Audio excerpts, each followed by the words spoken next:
Hello. Um, Hello. I forget what culture does it, but one of the Asian cultures does the fermented duck fetus or chicken fetus or whichever one. Hmm.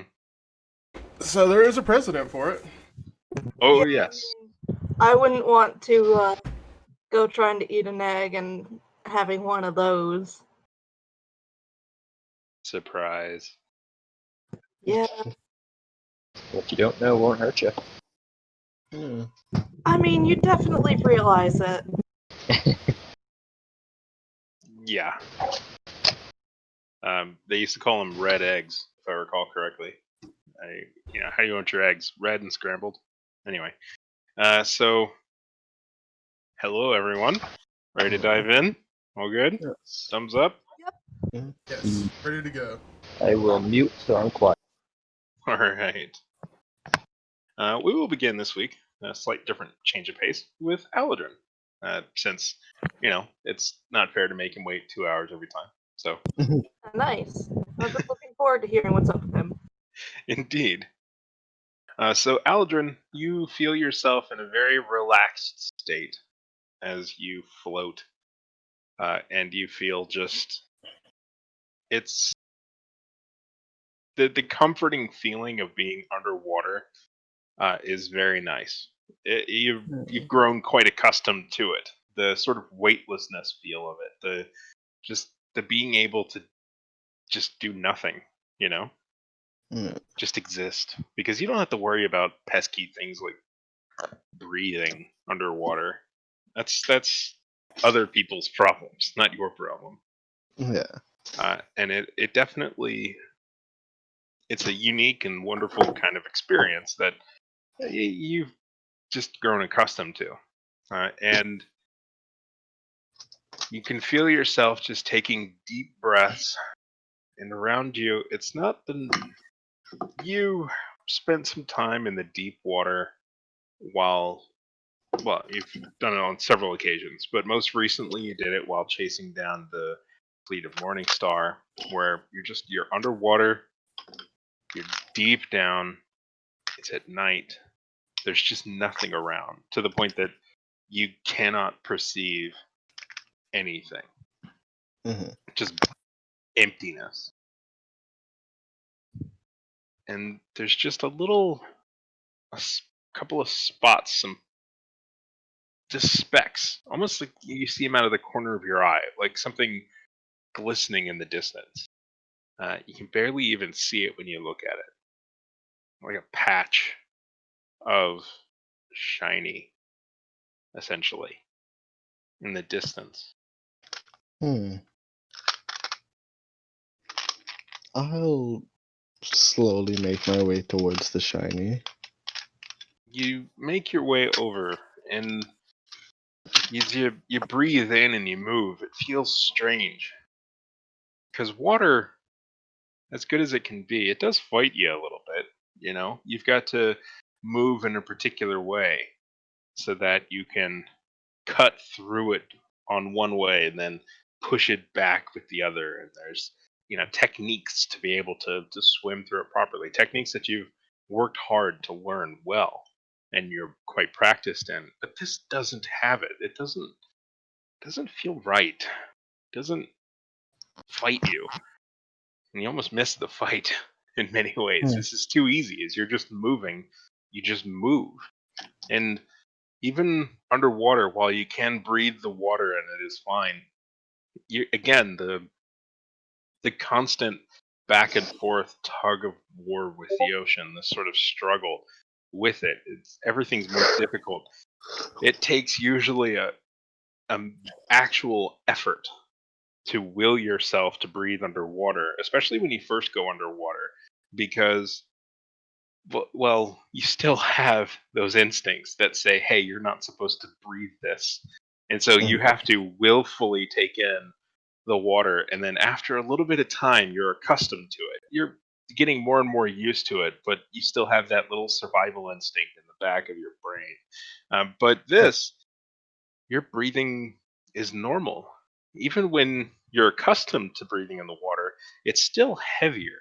than air. It's still tougher to move, and you've got to fight for the breath, and you've got to fight to move, and it's still a struggle. Which, in an odd sort of way, the struggle is comforting to you, but this isn't fighting you. And you're trying to move, and you can't. You're not swimming. You can't move. You're not getting any closer to the light. The light that is twinkling a little brighter, although a shade of purple. But everything else around you is just nothing except this. Does this feel like when I was in the Nightmare Society and I was experiencing Bahamut's nightmare? That is exactly what comes to your mind. Hmm. You start to have flashbacks of this, of flying through the vastness of space, and as something was eating the stars. But here you're not flying. You don't have the power of, well, the slight spark of a dragon god inside you is what you had before. You don't have that. You just see something in front of you. Maybe it's the same thing. Maybe it's a remnant of the same thing. Maybe it's you don't know, but it's there and you can't reach it. And it's probably frustrating, but that is exactly what comes to your mind, is that nightmare.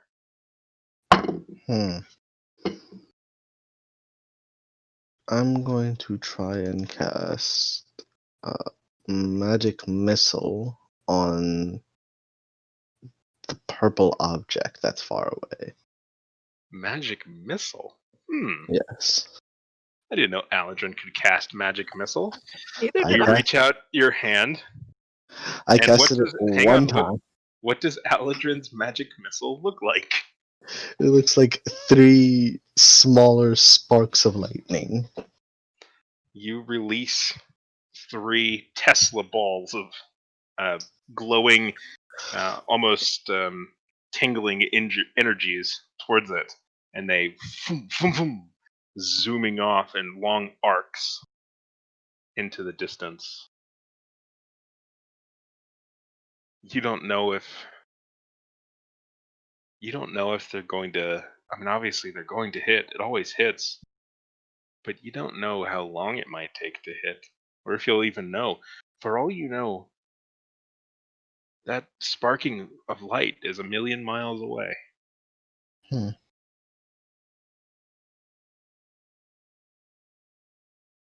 I'm just gonna keep trying to move towards it. You attempt to just keep willing yourself to move. And as you're just willing yourself to move, it almost feels like you don't know how you know it, but you swear you're not moving at all. If anything, you're moving away from it.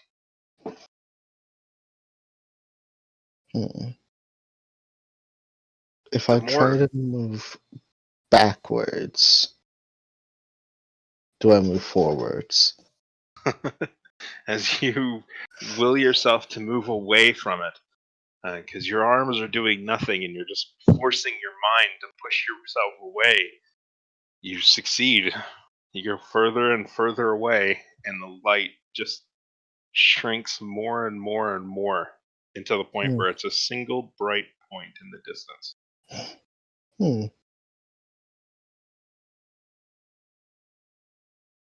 I'll use that same method to try and move forward. You attempt to will yourself forward. And as much as you try to, it's like something is dragging you back. It's like something is pulling you back. And it's like arms are on yours, and you can almost feel the grab of claws on your torso and legs and hands and everything as you're just being pulled backwards away from it as quickly as possible, faster than you can imagine. And you can feel it just going away in the distance.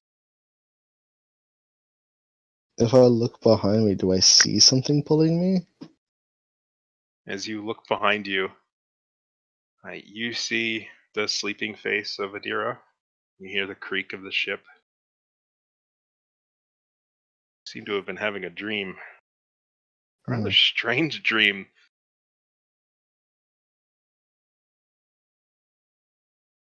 It does remind you of that nightmare. And you had been feeling the itch of Arata, like he was watching you. I'm going to climb out because I don't think it would be easy to explain Arata at all, and go onto like the deck of the ship proper. Out on the deck of the ship proper, you can Yeah. see that there is someone at the wheel. They're continuing to steer it. They're humming to themselves. You don't know if there's Is- anyone else on deck. Is You it can Arata? see. No, it is not Arata. And you can see above, there's even more stars tonight.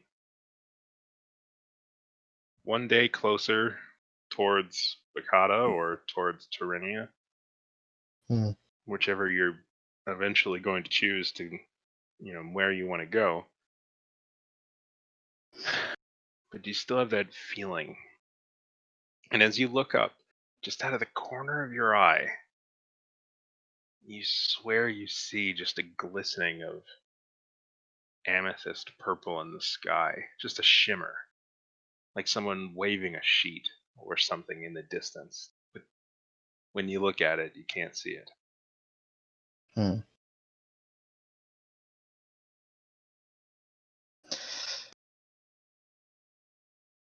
I'm going to make a mental note of that and spend the rest of my night out here on the deck. All right. You spend the rest of your night out on the deck. The crew don't bother you. They change shifts occasionally. They replace the oil in the lanterns. They go about their business, ignoring you, although looking for sure. Hmm. Glancing, wondering, why is this man on the deck? But they don't bother you. Yeah. A little before sunrise, Adira comes up on the deck. And she sees you still there. And she says, hey, couldn't sleep? Something's going on. What is it? And she looks off into the dark distance. Something Just a peak of light coming into the horizon. something bigger's at play.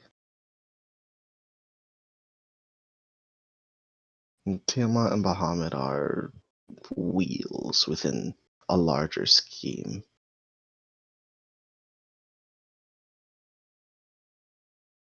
If they're just wheels, if they're not the big play, what's the big play? I have a feeling I'm going to inevitably have to deal with it. I think you kind of missed your chance for a normal life. She smiles a little bit. She says that whatever it is, I'm sure you can take care of it. I certainly hope so. She Otherwise, I says, don't know how good our chances are. she says, I know so. Gives you a peck on the cheek, and then goes off, presumably to find food or something. Do I still see the purple glimmer during the day? No, you didn't even see it at night. You're not Hmm. sure. It's one of those things where, again, it's like, in terms of describing it, imagine a piece of shiny purple foil, and it's off in a dark room where it's just like a little bit of light. But you can barely even see it. It's just like a reflection of a little bit of light or something. But it's just out of the corner of your eye. But as soon as you look at it, it just looks like night sky. But you swear it. As you look, it's not like it's always on your periphery. It's in the same place in your periphery. And it wasn't moving. But as you willed yourself to look away, you could just see it. And as soon as you look back, it was gone. It's frustrating, I'm sure. It's something. There are Probably. 2 people I'm gonna have to talk to about this. Yeah, but you still, when you go to sleep and when you wake up, for at least a couple of minutes on both sides, most especially when you wake up, you still have that. There's a sort of, the feel of the air before a thunderstorm, before it snows. You can you don't know if it's the pressure, you don't know if it's the moisture, if it's something, but you can feel when the weather is about to change, when something's about to happen. It's Hmm. something that's inside of us, instinctive. Yeah, you just get that feeling that there's about to be a full-on errata storm, and you've had it for days now, and it's like a sneeze that's just not happening. It's an itch that you cannot scratch. That Oh, for just like a minute or so, you're just looking around like, where is he? I know he's here. Where is he? But then you don't see him. oh boy. It's almost torturous. Yeah.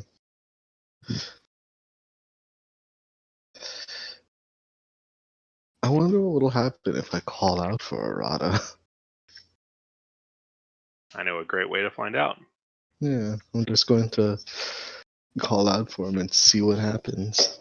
When you say call out, do you mean quietly think it, or do you mean even the dolphins will hear? Even the dolphins will hear. All right. On the deck of the ship, just as the sun is beginning to peak onto the horizon, just the curling flames of its endlessly long fingers, you take a deep breath and you start yelling out, "Arata!"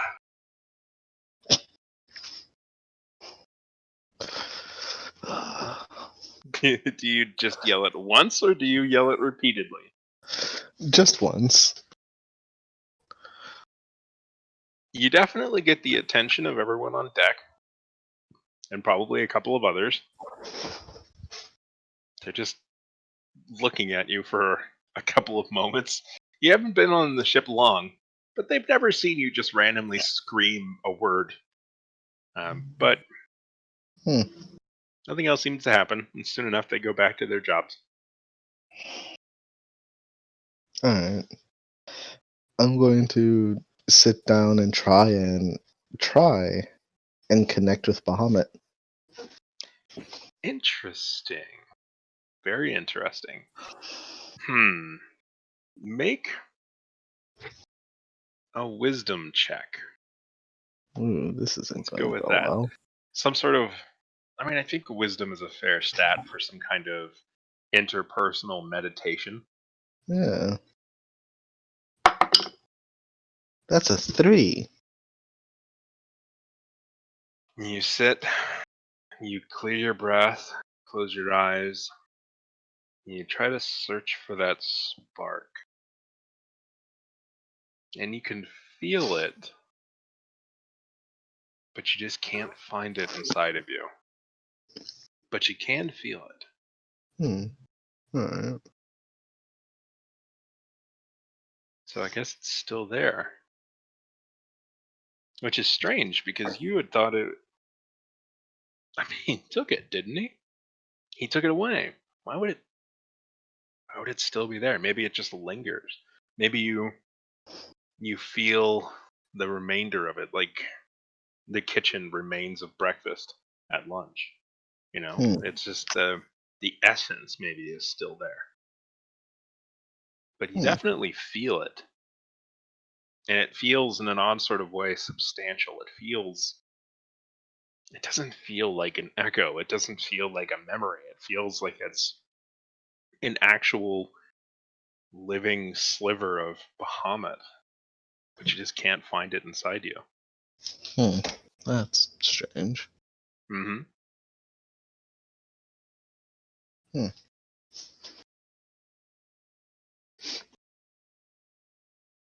So I'll try and do that for the rest of the time I'm on the boat. Okay. You Try spend and force that connection there. you spend a little bit more time at sea, just focusing on this. And you can see that Adira is just, well, she just watches you a lot. I don't know if it's fascination or what, but she doesn't bother you. She doesn't ask what you're doing. She's just respectfully sitting there staring at you for hours on end. Hmm. Get it? What, Lee? But I get it. He's pretty hot. Well, yeah. And in a full meditative state, I mean, who wouldn't, you know? Nice. Anyway. Let's see here. Ormus, Mollymort, Lee, Fionn. Did we leave off at you all going to get drunk? Is that... Yep. Yeah, but we're celebrating Fion's new pact. Indeed. Yeah, you were heading off to burst into the Iron Gentleman. Also, I mean, we saw fairies. That's pretty awesome. That's what we're celebrating. You did. You saw fairies. They were so cool. And in fact, one of you is still seeing fairies. Fionn, even as you walk around, you see them out of the corner of your eye. Just sometimes, like they're hiding, just poking around. You swear you see fairies. You know what? As having heard plenty of stories about the Fae from a family when I was young, I don't think he'd even really question it so much as like just realize, oh, kind of open to it now. So like, yeah, makes sense that they'd just be fluttering about. Yeah, it's possible that they were always there, but most people just obviously there can't be a fairy there, so there isn't. That's the attitude. It's not my problem, therefore it does not exist. Maybe that's it, or maybe it's something about them being otherworldly and you having at least a sliver of a foot in another world in that sort of a way, sort of power that's being infused with you. Maybe you can see them because they're between both worlds as well. You're not quite sure, but you definitely see fairies now, and you never saw them before. Not in that way. I mean, it's different, but they're there. They seem to be, at least that, or the rumors of going there driving you insane are true. One or the other. That's concerning. You can always ask your friends if they see them too. I think Fionn would ask Molly first because she has a nature connection, and then probably Lee because he has a kind of a divine sense magic thing. And I know. In the technicals, it doesn't sense Fae, but So, would you ask them on your walk back, or do you want to wait for another time? Yeah, probably on the walk back since everything is pretty fresh. Hey, Molly, I'm like it's not a full on. I don't see them flying around, but in the corner of my eye, I'm catching. You see one. Yeah, in the corner of your eye, you see one flying around. Yeah. Yeah, like right there. Yeah, they see fairies. Do I see anything? Should I roll for it? Okay. No, there's. Molly's eyes get big and she looks real sad. I still want to see the fairies. Where are they? No fair. Well, like I said, I'm not like they're not actively. I just catch one out of the corner, flutter past in the corner of my eye every now and again. Molly looks around for them.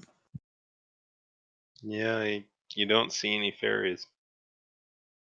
She starts pouting. Lee just nods like this all checks out, but he has no idea if it's supposed to be this way. Mm-hmm. That is a tricky thing. And I guess that's what makes fairies so tricky. But yeah, you don't see anything. I mean, who's to know? I don't see anything, but it's not really my area of expertise.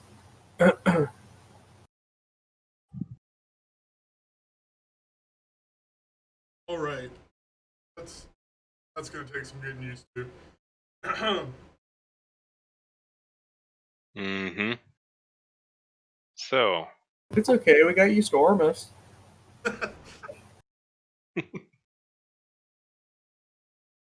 towards the Iron Gentleman then. Yeah.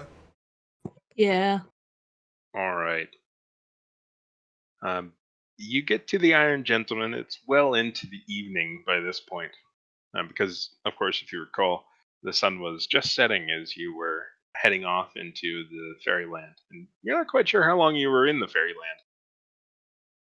Probably not long. Couple weeks. It's fine. Yeah, and you come into the Iron Gentleman, and well, there's a whole bunch of guards here, but that's to be expected. You see a couple of familiar faces, some not so pleasantly familiar, but you do see Molly Mort, if you happen to look, and anyone else, I guess, technically, you do see Gary, GG, the guard. If anyone else is curious, well, anyway, but you see several guards that you had seen before, one of which who had been previously murdered, but whatever. And they seem to be just enjoying themselves too, minding their own business, doing their thing. This is weird, but can I use my background to know where to go? Like, that's so dumb. Okay, essentially, like, can I use my background to just act natural? Yeah, you fit in quite a bit easily. I mean, you're a guard of a sort, and they're guards of sorts. Yeah, you can fit in pretty easily. I mean, I don't think you might even have to, because Molly is going to pull you along and sit beside Gigi and, like, just bring you in as she starts talking to him. Mm-hmm. And she's just gonna introduce you to, hey Gigi, this is Lee. He's part of our group. Lee, this is Gary. He's one of the guards that we interacted with. That he's cool. I like him. My helmet on the table and reach out a hand to shake his hand. Hi. He extends it and gives a good, strong shake and nods and smiles. Hi. So you like guarding? Yeah, it's fun. It is. He nods. I'm just Go on. I'm just gonna sit down at the table with him. He says, so you guys have been busy, huh? Yeah, Theon, the big guy over there. He like renounced his god or whatever, and we went to meet the new person that I think she's giving him new powers. But we saw fairies while we were there, and I don't see the fairies anymore. And she lays her face on the table or bar or whatever it is. Lee will pat your back and say, "It'll be okay. You'll be able to conjure woodland beings at some point, I'm sure." Yeah. He says, y'all are always the funnest to talk to. You say such crazy things. It's fun, though. Sorry, I've kind of been away for a little while. He nods and says, yeah. How about let me get the drinks. This round's on me. Huh? Very kind of you.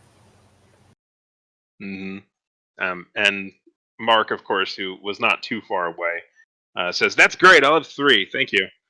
And Gary he keeps the smile, but it's not in his eyes anymore. And he nods and goes to the bar slowly. I stop him before he goes. I kind of put my my hand on his arm, and I'm like, "You don't have to pay for him. It's fine." And he nods. he nods and says, "Oh, okay," and he goes off. And you can see that Jacob and Mark are trying to kind of make trying to find a quiet table off to the back a little bit. And you can see Mark just basically looking around, and he doesn't. I don't know. He seems annoyed. But Jacob is pointing at somebody and then points over at somebody else, and Mark and Jacob are just kind of talking quietly back and forth. And Fionn, where are you in this? I was gonna say, I feel like at this point, Fionn had ordered drinks, and he said when he ordered them, he goes, "I'm gonna need a round for us," and he points at the table where Molly and Lee are sitting, and then I'm gonna need the same amount of drinks for him, and he points over to Mark. You can see the fellow behind you. He says, "Oh, did somebody here drink more than me?" And he looks over. And you actually recognize this guy. This is, he was in the bar before. Remember when there was a bar fight here? Yeah. Yes. This is Greg. And in fact, Oramus recognizes him as well. Greg is back. Anyway, he looking around is looking towards Mark and saying, "All right, drinking contest," and just strides towards Mark. Well, hold on. Here's the thing. We're don't tell him you did it, but water down his stuff. He lights fires when he gets drunk. Yeah, he's and saying that Fionn will. At this, Greg just laughs so hard. I'm gonna wave Ormus over. I'll look and see if I can find Ormus and try to wave him over to the table. And after that interaction, Fionn will go sit down at the table. Greg goes over to Mark, and you can see Greg is pretty well known amongst a lot of the guards. And he goes over to Mark, and he looks down at Mark, and he says, "Hey, I hear you drink a lot. Want to do a drinking contest?" And Mark looks up to him, and his jaw's a bit dropped, and he shakes his head, and he averts his eyes, and he says, No, I'm taking it easy tonight. Nope. And Greg shrugs and says, "Yeah, fine," and walks back to the bar. Mark just make a responsible decision? Or is he a coward? Well, I don't know. That's possibly something to work out in your mind, possibly something to work out in the space. Up to you. Or did you, vocalize that question? I'm just going to make an insight check instead. Yeah, go ahead and make an insight check.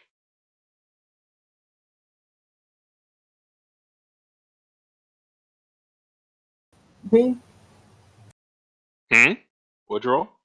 I rolled a 16, and I think I have a +3. I'm going to have to double check that, though. That should be sufficient. Judging from the gulp and the slight quiver, and from the aversion of the eyes and the whispering with Jacob, Mark seems afraid of Greg.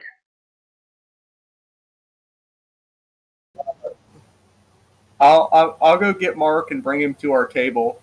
No. How far away is Mark from me, actually? It's a relatively decent size kind of saloon. And I mean, if you want to go get him, you can just go get him. He's not super far away. He's close enough, 2 or 3 tables basically where they kind of settled in. He was close enough that as they're going there, he was able to hear the thing about the drinks, even amongst the clatter of conversation and jokes and such. I just want to know if he's close enough for me to open him up to my aura of courage. What's the range in your aura of courage? Only 10 feet. All of my auras are only 10 feet until like 17th level, unfortunately. Let me look at the specifics of aura of courage. As far as I know, it just prevents you from allies from being frightened. Okay. So it doesn't really apply to this situation, but I thought it would be funny. If you're a little closer, it might. And it might apply to this situation. I'll bring a drink over to him and put my hand on his shoulder as I open him up to the aura of courage, and I'll just kind of put my hand on his shoulder and I'll say, "Mark, I think you can take him. Yeah? You think I can? You can." I don't know. You know what? Yeah, I'll try it. Why not? And he gets up again, and Jacob's like, Mark, as Mark goes off and just starts marching towards the bar. And when he gets 10 feet away from you, he stops and he goes, what am I doing? No. This is no good, and turns right back around and goes towards the table again, which causes him to enter the aura again. No, what have I done?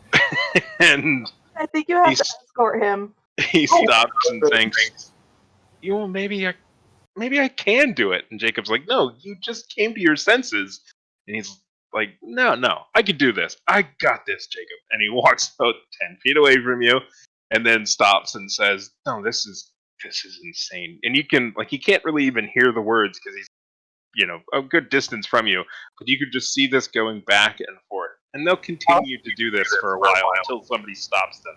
I'm going to, after I see this happen a couple of times, I'm just gonna kind of put my hand on my face and be like, and shut him out of the aura. Okay, you shut him out of the aura, and then, Jacob is like hand on his chest, like waving his head, waving a hand in front of his head, like no. And Mark is like, yeah, you're right. That's insane. And then they go back to the table quickly with you. Lee kind of mumbles to himself, I need to be more careful with some of these. Mark's just shaking his head like, yeah, that would have been a terrible idea. But anyway, Mark appreciates the drink and very quickly downs it and feels much better. Nice. I guess I'll go sit back at the table. Is everybody there? Presumably, yes. Ormus, where would you be in this situation? We saved a spot for you, and we already have a drink there sitting for you. If Theon would have waved me over, we would have just went over and chilled. Cool. Or I think Lee was the one who tried to wave you over. No, I thought that was you. Oh, bad. I saved a space for both of you guys. Yeah, you get room. You can have drinks, and soon drinks are delivered to Mark. Watered down drinks, but he obviously doesn't mind. And you all can have a relatively relaxed evening if you want. It's the normal sort of kind of atmosphere. There's different stories around the different guards are telling different stories of different things, etc., etc. There's more than a few that are giving you guys a bit of a berth. You notice that where your table is, the area around it thins a little bit, as some guards, even after everything, they don't seem to be too comfortable with you guys. You think that there's probably a bit of a rift, and Lee, you can tell too with a decent insight roll, and also too with your experience of guards, and also experience in Bakata, where they had guards. They sort of formed various cliques, not just the different factions and the sort of powers, but actually the factions in particular. Is that there were the council guards, there were the mayor's guards, there were these different guard groups that had very similar jobs but technically different, and there was competition. But you can see that there's there's sort of a subtle separation. There's not really a hard line of it, but there are some guards that intermingle with each other on this side, and then there's a bunch of guards that intermingle with each other on this side, but there's very little back and forth. You think that maybe there's a faction split between who's supporting the king and who's supporting the queen, but hey, what are you gonna do? I, as a paladin, especially one that kind of was outside of the factions, because I was kind of part of my own faction, so I kind of bridged the factions. I'm basically a civil servant sent into the various places in the government. So I kind of bridged the gap in a way. I think I would. Yes, you were disliked by both. Anyway, go on. Maybe. I like to think that Lee probably, he wasn't one of them, but he also wasn't necessarily disliked by any of them. Yeah. He kind of bridged the gap between them, maybe. But I guess I would kind of want to know if there's anything I feel like I can do to kind of relieve some of the tension. Well,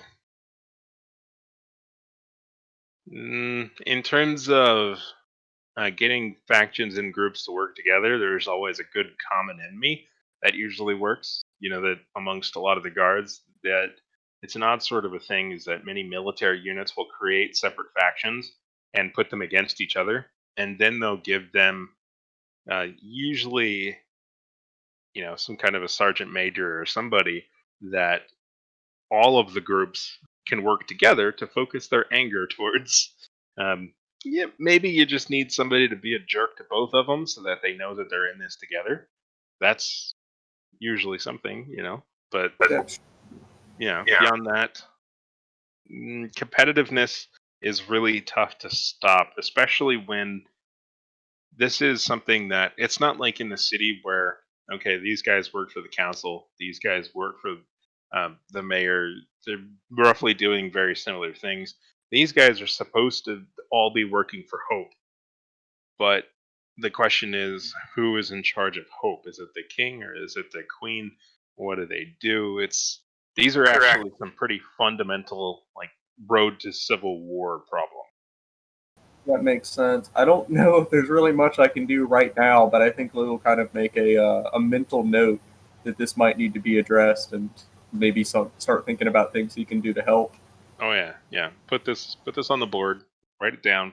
Put the sticky note right on your monitor so you see it every day. Yeah, you want to focus on this. This is potentially a big problem later. By the way, what you were saying about how Lee is not part of the group, but the kind of person that Lee is, being sent and trained as a paladin, I feel like people would naturally hate him because of the fact that he basically gets paid more to do the same job, and he's got special treatment, stuff like that. But then Lee's personality is just kind of like, I want to hate you because of what you are, but I can't really. Does that make any sense? Yeah. I mean, in many ways, it's they dislike you until they meet you, and they don't. It's not personal. They just don't like everything you stand for or stood for, I should say, because most of them are dead. So it's okay. Yeah, but they. It wasn't that they disliked you. You had a lot of friends, but a lot of them didn't like to be seen with you in public. I don't know if I would let a couple hours slip by without talking to everybody. I definitely want to bring up to everybody that I still want to take you guys and go and get this net. I mean, while Lee is going to just take a mental note of all this, Molly is going to turn to Gigi and outright ask him, so, I see everybody is kind of split up. Is this because of the situation between the king and the queen, or is there something else going on here that I'm missing? No, that's it. That's it. Yeah. Well, Gigi, I feel kind of, in part responsible for that because we definitely played a part in that. So hopefully we can help fix that. Yep. And I mean, we do have the. Gary shrugs a little bit and he says, I don't really know which way to go, but yeah, I mean, you guys did kind of cause it. Well, we do have. Do they know about the common enemy of Tiamat, right? Yeah, in a sense. I might. But the thought of an enemy isn't enough, necessarily. That's true. Well, plus Alright. two, again, not to keep interrupting, but there's the anticipation, the idea that there is an enemy there. The preparation still creates more problems with competition, because what the queen wants to do to prepare for the enemy is different from the king, and the guards that agree with the king think that the queen is putting the town at risk or the city at risk, and the people that agree with the queen think the guards that are with the king are putting the city at risk. So the anticipation of the problem is actually probably exacerbating it quite a bit. I mean, this definitely needs to be dealt with, but I just think we might have other things to do at the moment. Also, I have no ideas on how to fix this right now. I feel like this is going to take a little bit of talking, politicking, and figuring out what to do next. Kill the king. Easy solution. They can't support the king if he's dead. That is the solution technically, but that might also, at this point, lead to that civil war that was mentioned. Mm-hmm. And that's the last thing we want if we have Tiamat on the way. Lose most of our forces to infighting? Maybe not. Maybe not, indeed. I would agree with Lee on this one. It's something that we need to deal with, but we have bigger dragons to fry at this point. Speaking of that, Lee, on the net. Dragon.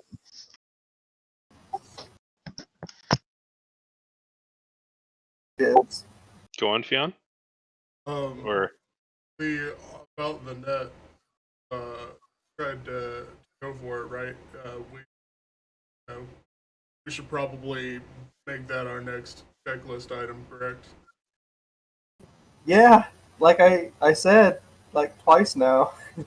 I agree. Thank you, Fio. I don't know how we keep getting off of track. What were we talking about to begin with?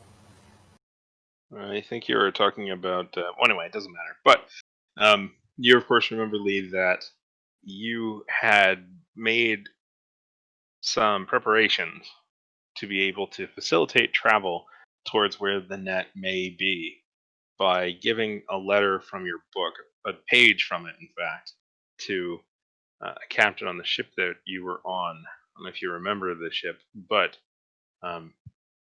Yeah, number 12. Hmm? No, wait. I got on 11, not 12. I think I went to 12 first. Well, the actual name of the ship was. I have it written down. Okay, I believe you. But you handed it off to the captain of the ship, a fellow by the name of. The Amelia! Oh my god! Okay, I was on ship 12. Yes, the Amelia. You have no idea how special that is to me. Wait, did I choose the name of the ship, or did you? Well, okay, there's two different arguments. One is, well, technically I did. The other one is, Okay. oh, I didn't choose it. It just is the name of it. He named it after his oldest daughter. That's not up to me. I didn't name his oldest daughter either. It's actually a family name. He named it for his great grandmother. Anyway, the point is, yes, you gave it to Captain Borgen Gravelbeard of the Amelia, and that he was supposed to take it to the Teal Shadow Archipelago, so that you could hopefully be able to transport yourself and your friends to the island of Azanella, or Azanella. Oh, I thought it was town of Taunia on the island of Elitos. Well, that was something else. So the Oh. town of Taunia on the island of Elitos is where you want to go, but Captain Borgen was not going to Elitos. So Elatos, the island of Elatos is one of many islands, almost 50 different islands that are part of the Teal Shadow group, the Teal Shadow Archipelago. Yeah. The main island of that is where Gravelbeard was going, and he said that he would put your letter in the inn at the main island, basically where he was going, and then from there you should be able to relatively easily get to Elatos. So, do you guys want to wait to go? Because if we go now, we're probably still going to have about a week of travel on a boat.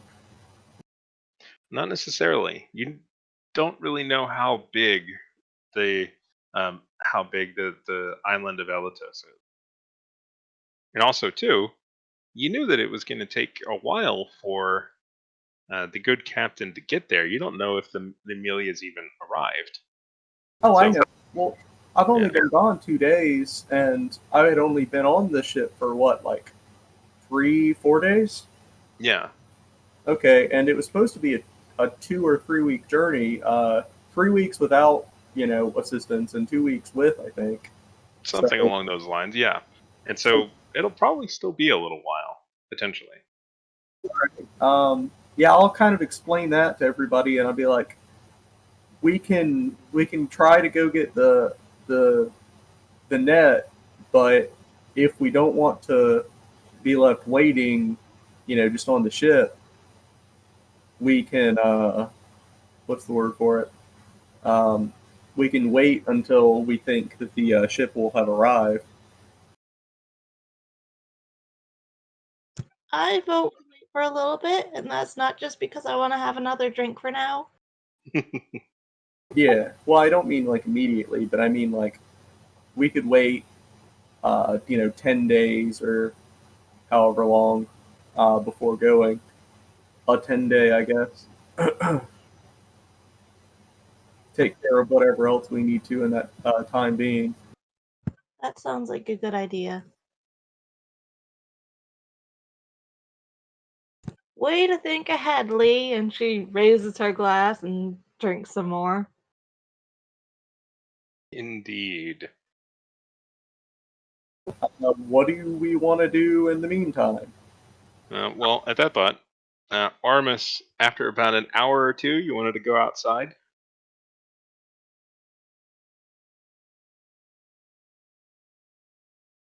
Or Mm, you've muted yourself. Can you hear us? I know I muted myself because it was loud out there, and of course, while my phone's in my pocket and I'm carrying something heavy, is when I get called on. it's fine. It's fine. Happy But to yeah, help. I did. What did you want to do outside? Relax. Okay. Yeah. Get roll away from relaxed. people.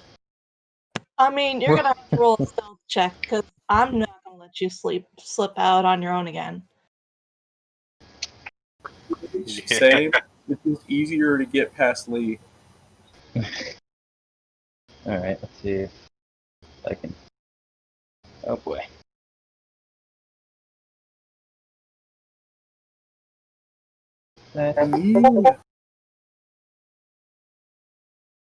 Let's see here. It's just loading for me. A dirty 20. Oh! Not bad. Volleymoor, if you would please roll maybe a perception check. I rolled a 15 plus 7, so that's 22. You see Ormus just kind of nonchalantly making his way towards the door. I'll pat Gary on the arm and say, "Sorry to drag you along with my friends and ditch you, but I'll be back, okay?" And she also tries to discreetly, but not like she's hiding it, step aside. Mm-hmm. Lee has not noticed because I rolled really badly. That's perfectly fine. Can I roll to talk about guard stuff with Gary? Yes. No guard stuff, but I bet Lee Yeah. does. Yeah, sure. Roll a charisma check. Right? Not a persuasion, but like a straight charisma. Yeah, just straight charisma. Or unless you're trying to persuade him into something. No, I think straight charisma makes the most sense. Yeah. Okay.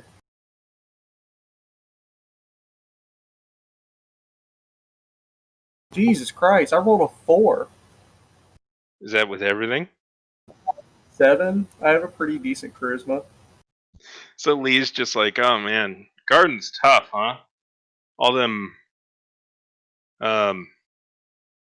problems. What god do you follow? Oh.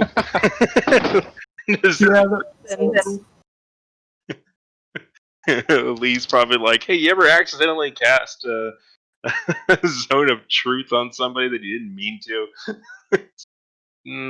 No. When you cast Zone of Truth and then you say something really embarrassing. Yeah. At Lee's question, hey, what god do you follow? Fionn perks up and says, Titania. And Shoot, I was hoping to make that joke first. Gary looks a little embarrassed, but yeah.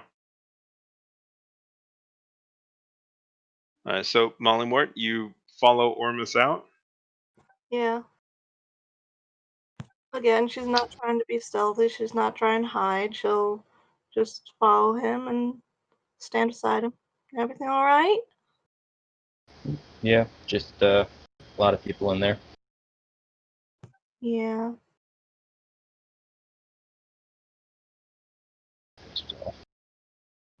I feel kind of bad for ditching Gary. I don't need to ditch him. Be right here. Yeah, but I came over and sat with him and brought Lee over and left him with Lee and Fionn and By the time you come back, they're best friends.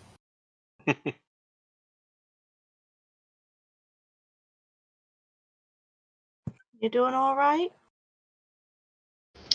I think so. I don't know yet. Okay. Well, don't go sneaking off anywhere, all right? I won't.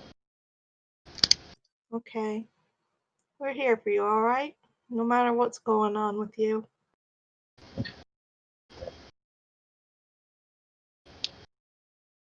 And since you said you'll be sticking around, she gives you a quick hug and goes back inside. Just a little look over the shoulder before she goes in to make sure you're still there and good. Does the bar have like a porch type setting, or is it just stairs straight Yes. to inside? Yeah. Okay.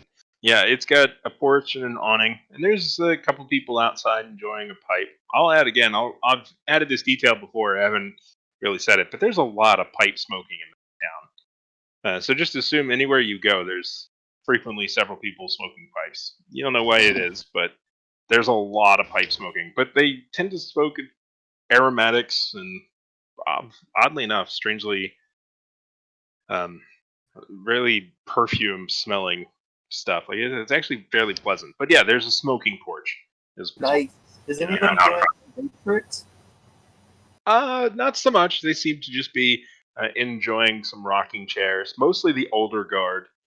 You know, they're just here for the drink. They're not there for the rowdiness.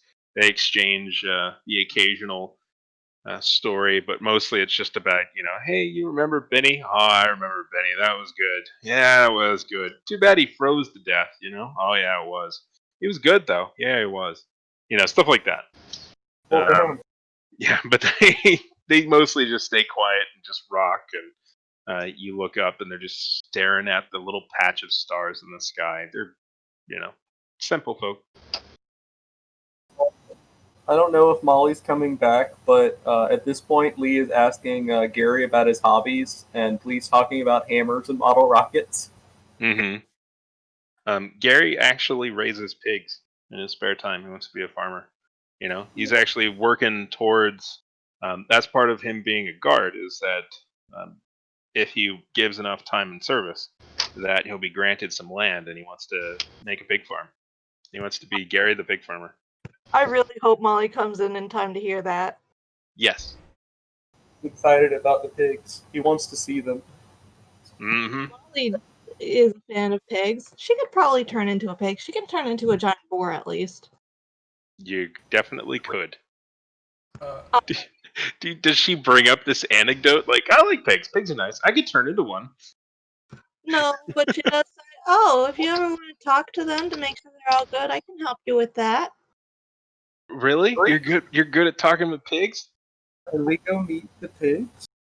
Not pigs specifically, but animals in general. I talked to the horses while we were getting the boat from the guy who stole it from us. Yeah, he who shall not be named.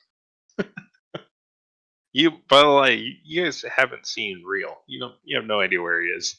But go on. Yeah, she's just chatting. She's gonna have another drink. Mm-hmm. He likes animals, but is bad with them. That's fair. Fionn says, "Man, you're raising what? Like, what do you What is it about raising the and he sneezes and 3 little glacier blue Maine Coon cats here on the table in front of him. So What? it did give you more abilities. It's very shocked and confused. Fionn is I was as hoping well. for glitter, to be honest. Oh yeah, there was definitely like a poof of glacier blue glitter glowing dust, and then the cats, came out of that for sure. But yes, He says, "Bless you." there's a lot of people that are a bit shocked.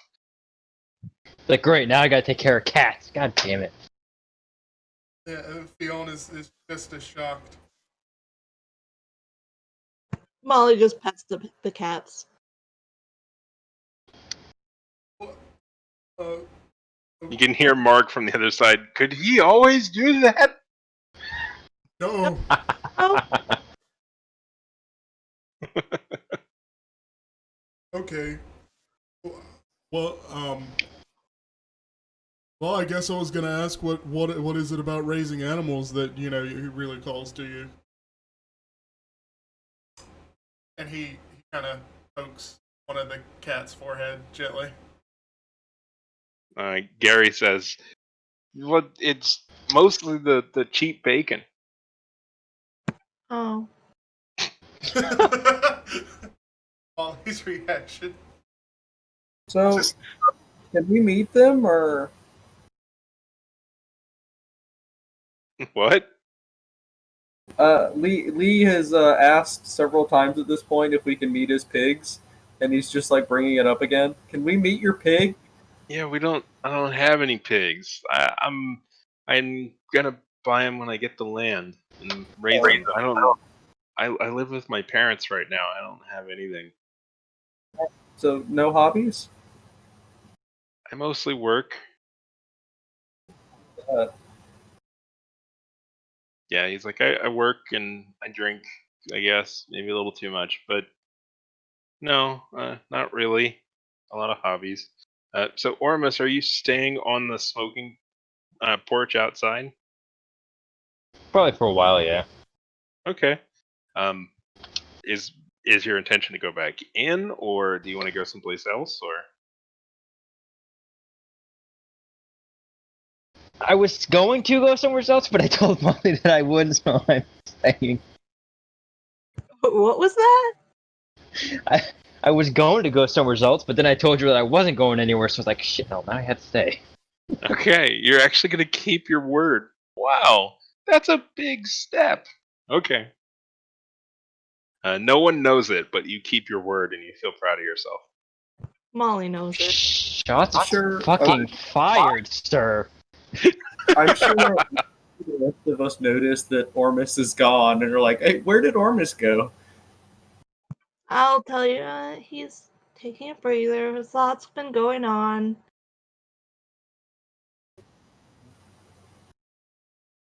Everybody, go ahead. I was just gonna say, Fionn says, if you want me to check on him, I think I can. And see one of the cats trot out the door. Is it the one that Lee is holding? Yeah, I think it's the one that Fionn poked. But yeah, he's still out there apparently. You're saying Mollymort? I think he'll be all right. I mean, I told him we're here if he needs us, so hopefully he'll be okay. Now, how long do you all intend to stay? Just sort of enjoying the party.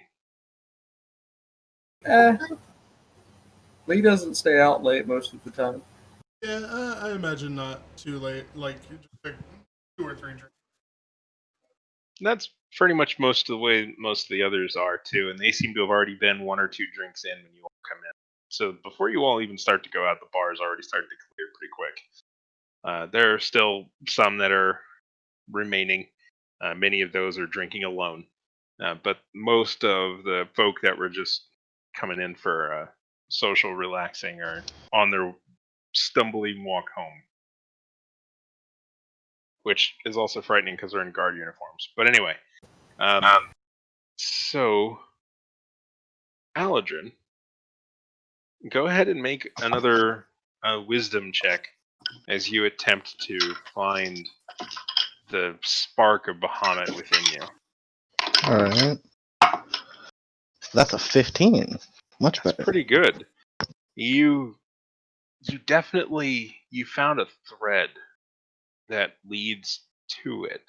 Like I'm imagining that you are someplace within the space within Aladrin, and you're trying to find the spark through an abstract world that is a collection of your existence.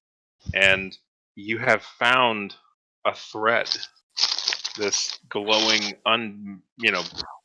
this practically 2-dimensional yet 3 or 4-dimensional string that leads to Bahamut. You know it goes to Bahamut, the shard of it, and you're following it within yourself, and you feel it leaving.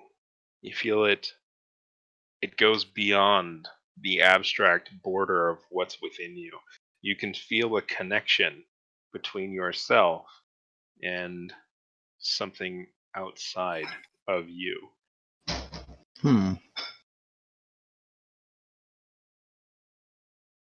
I'll continue to follow it. Okay. You continue to follow it. And as you follow it with your mind, you realize that it's not something far off. You're not sensing hope. You're not sensing Bahamut in a far off land. You're sensing something closer. Much closer. And you, in your mind's eye, follow the thread, and you follow where it pulls you, and you move your body along with it as you walk with your mind and your body. And soon you find yourself looking down at a chest made of dark wood with no latches or hinges, bound with wrought iron. And there is a thread that leads from you to it, made of Bahamut's power.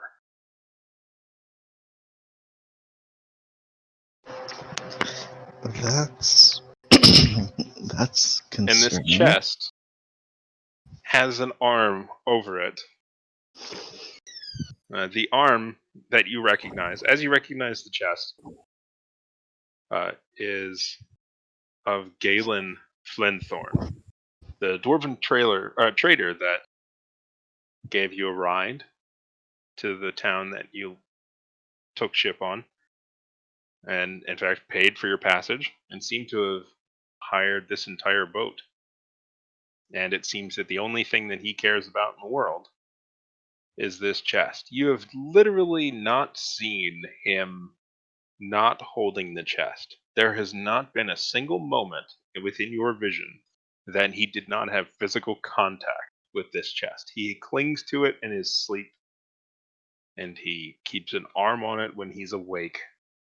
You don't know how the logistics of other things work, but he's always with this chest. You've not seen him without it, and you've been on this ship and with him for 5 or 6 days now. Galen, Yeah, man. I know you said before that's none of my business, and I He can completely see your respect that. he can see you're looking at the chest, and he's like, "Yeah, go on." But I think there's a bigger thing going on. I'm not gonna ask you to show me what's inside it, but please don't lie to me when I ask what's inside.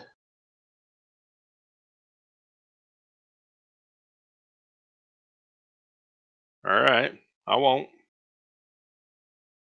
I give Galen, you my word. And he smiles. what's inside the chest? He just raises his eyelids and smiles. Tilts his head a little bit. He seems that he's not going to say.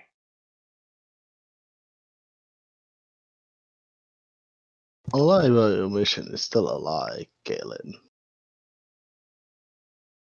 I mean, I wouldn't call that lying by omission. It's just Yeah, blatant. he's not. You know. Yeah, blatantly not telling me. He doesn't say anything. Galen, are you aware of what that chest is tied to? His eyes just for a moment flash to the chest and then back up at you. But other than that, he doesn't seem to respond in any way. It appears that you at least have some idea.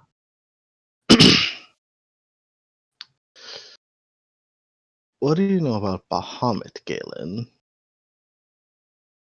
You could see that his face gets more stoic, more even, more neutral. The curl of his smile, the sort of playful, almost attitude that he had, wanes quickly, and soon he is just staring up at you with the eyes of a predator, the eyes of a bear protecting its cave. The idea that you seem to be poking a little too close to what he does not want you to poke at.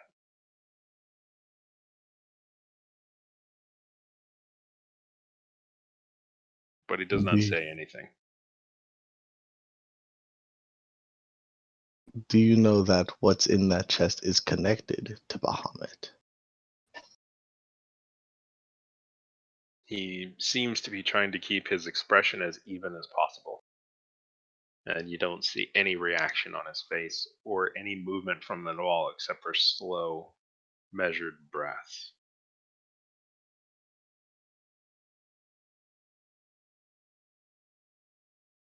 Why aren't you saying anything, Galen?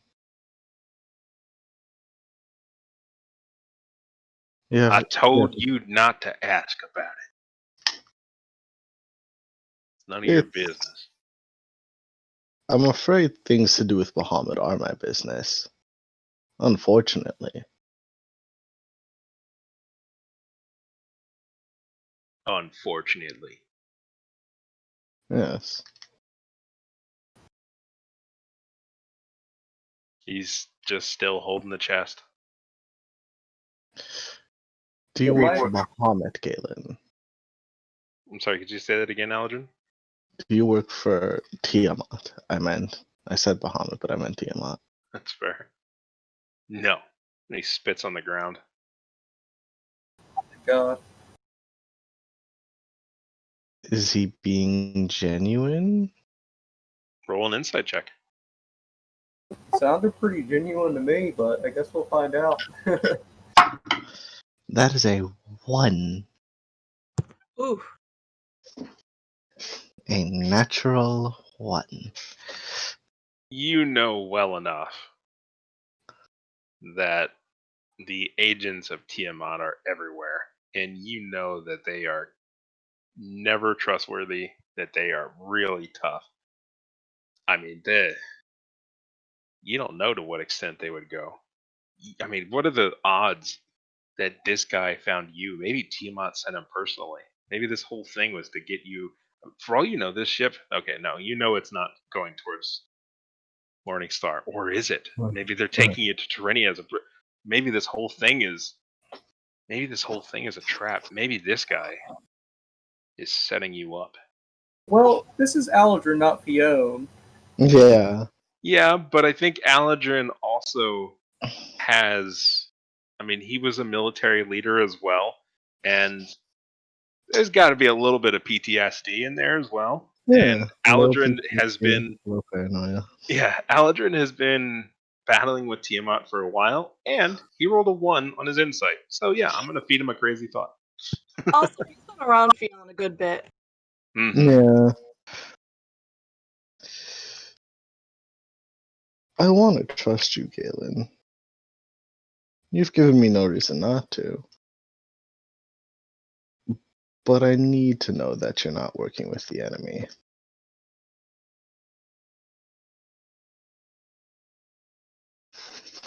He takes a deep breath.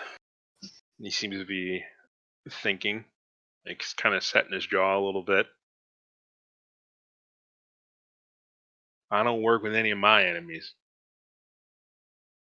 That's not enough for you. I don't know what else to say.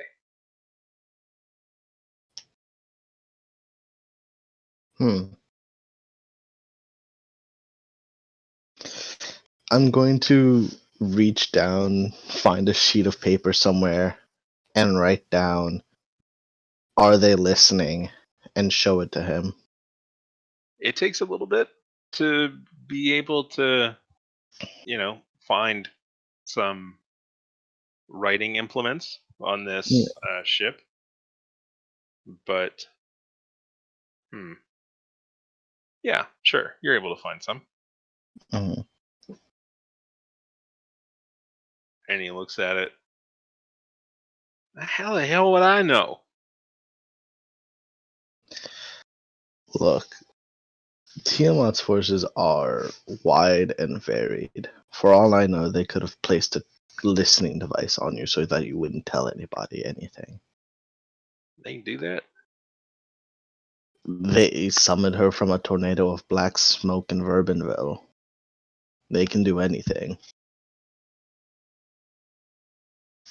I heard about Bourbonville. I didn't know about that other stuff, man.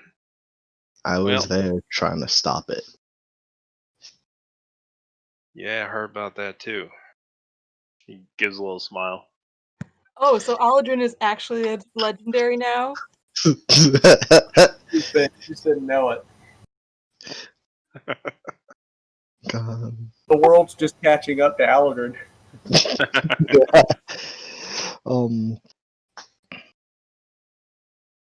If you know who I am, then you have to know that I'm on your side.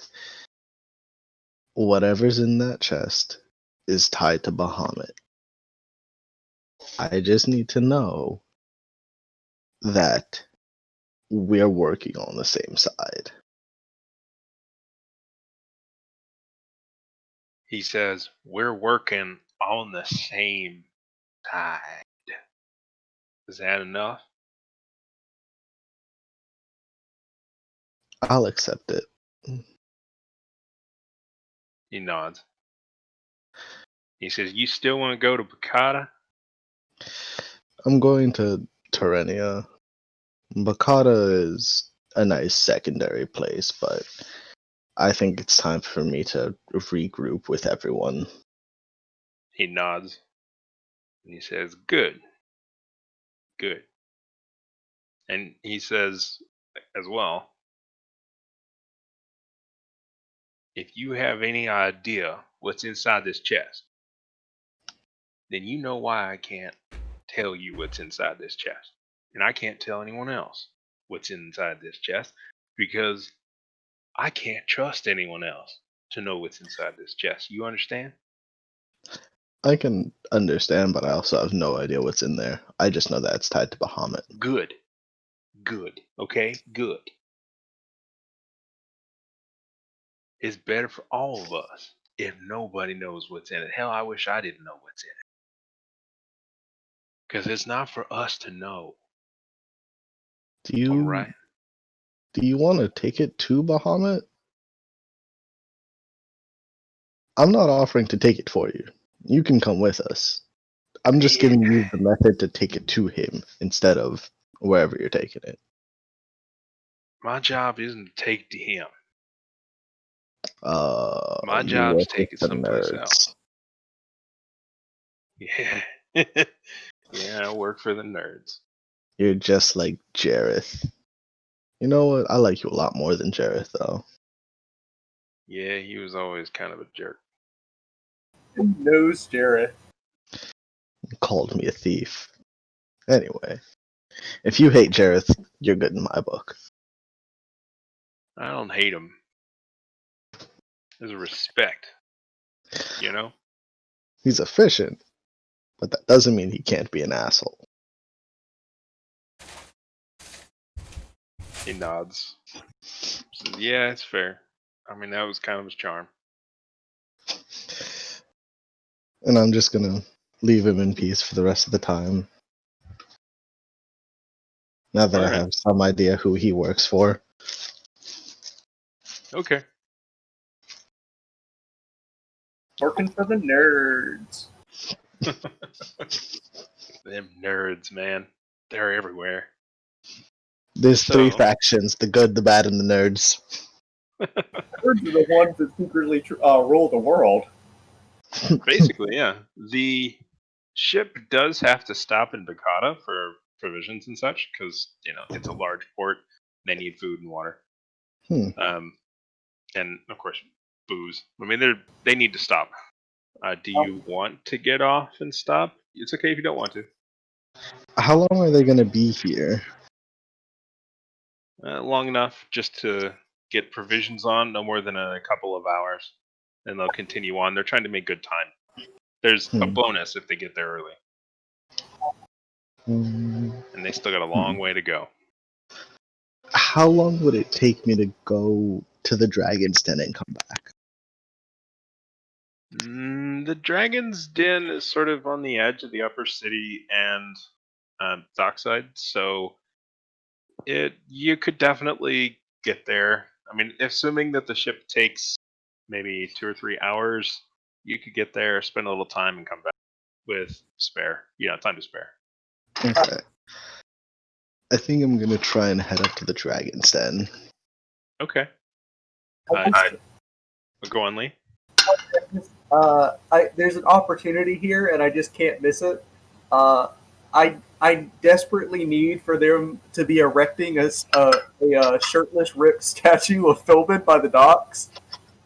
As a matter of fact, it is not shirtless and ripped, but there is an imposing figure that is being erected, a statue that is being carved in place from a pile of carefully selected stone from a quarry that was recently reactivated beside the city of Bakata.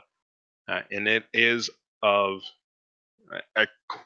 even though it's unfinished, you can clearly recognize that is a giant statue of Philbin. It's at least 30 feet tall. It's got a staff.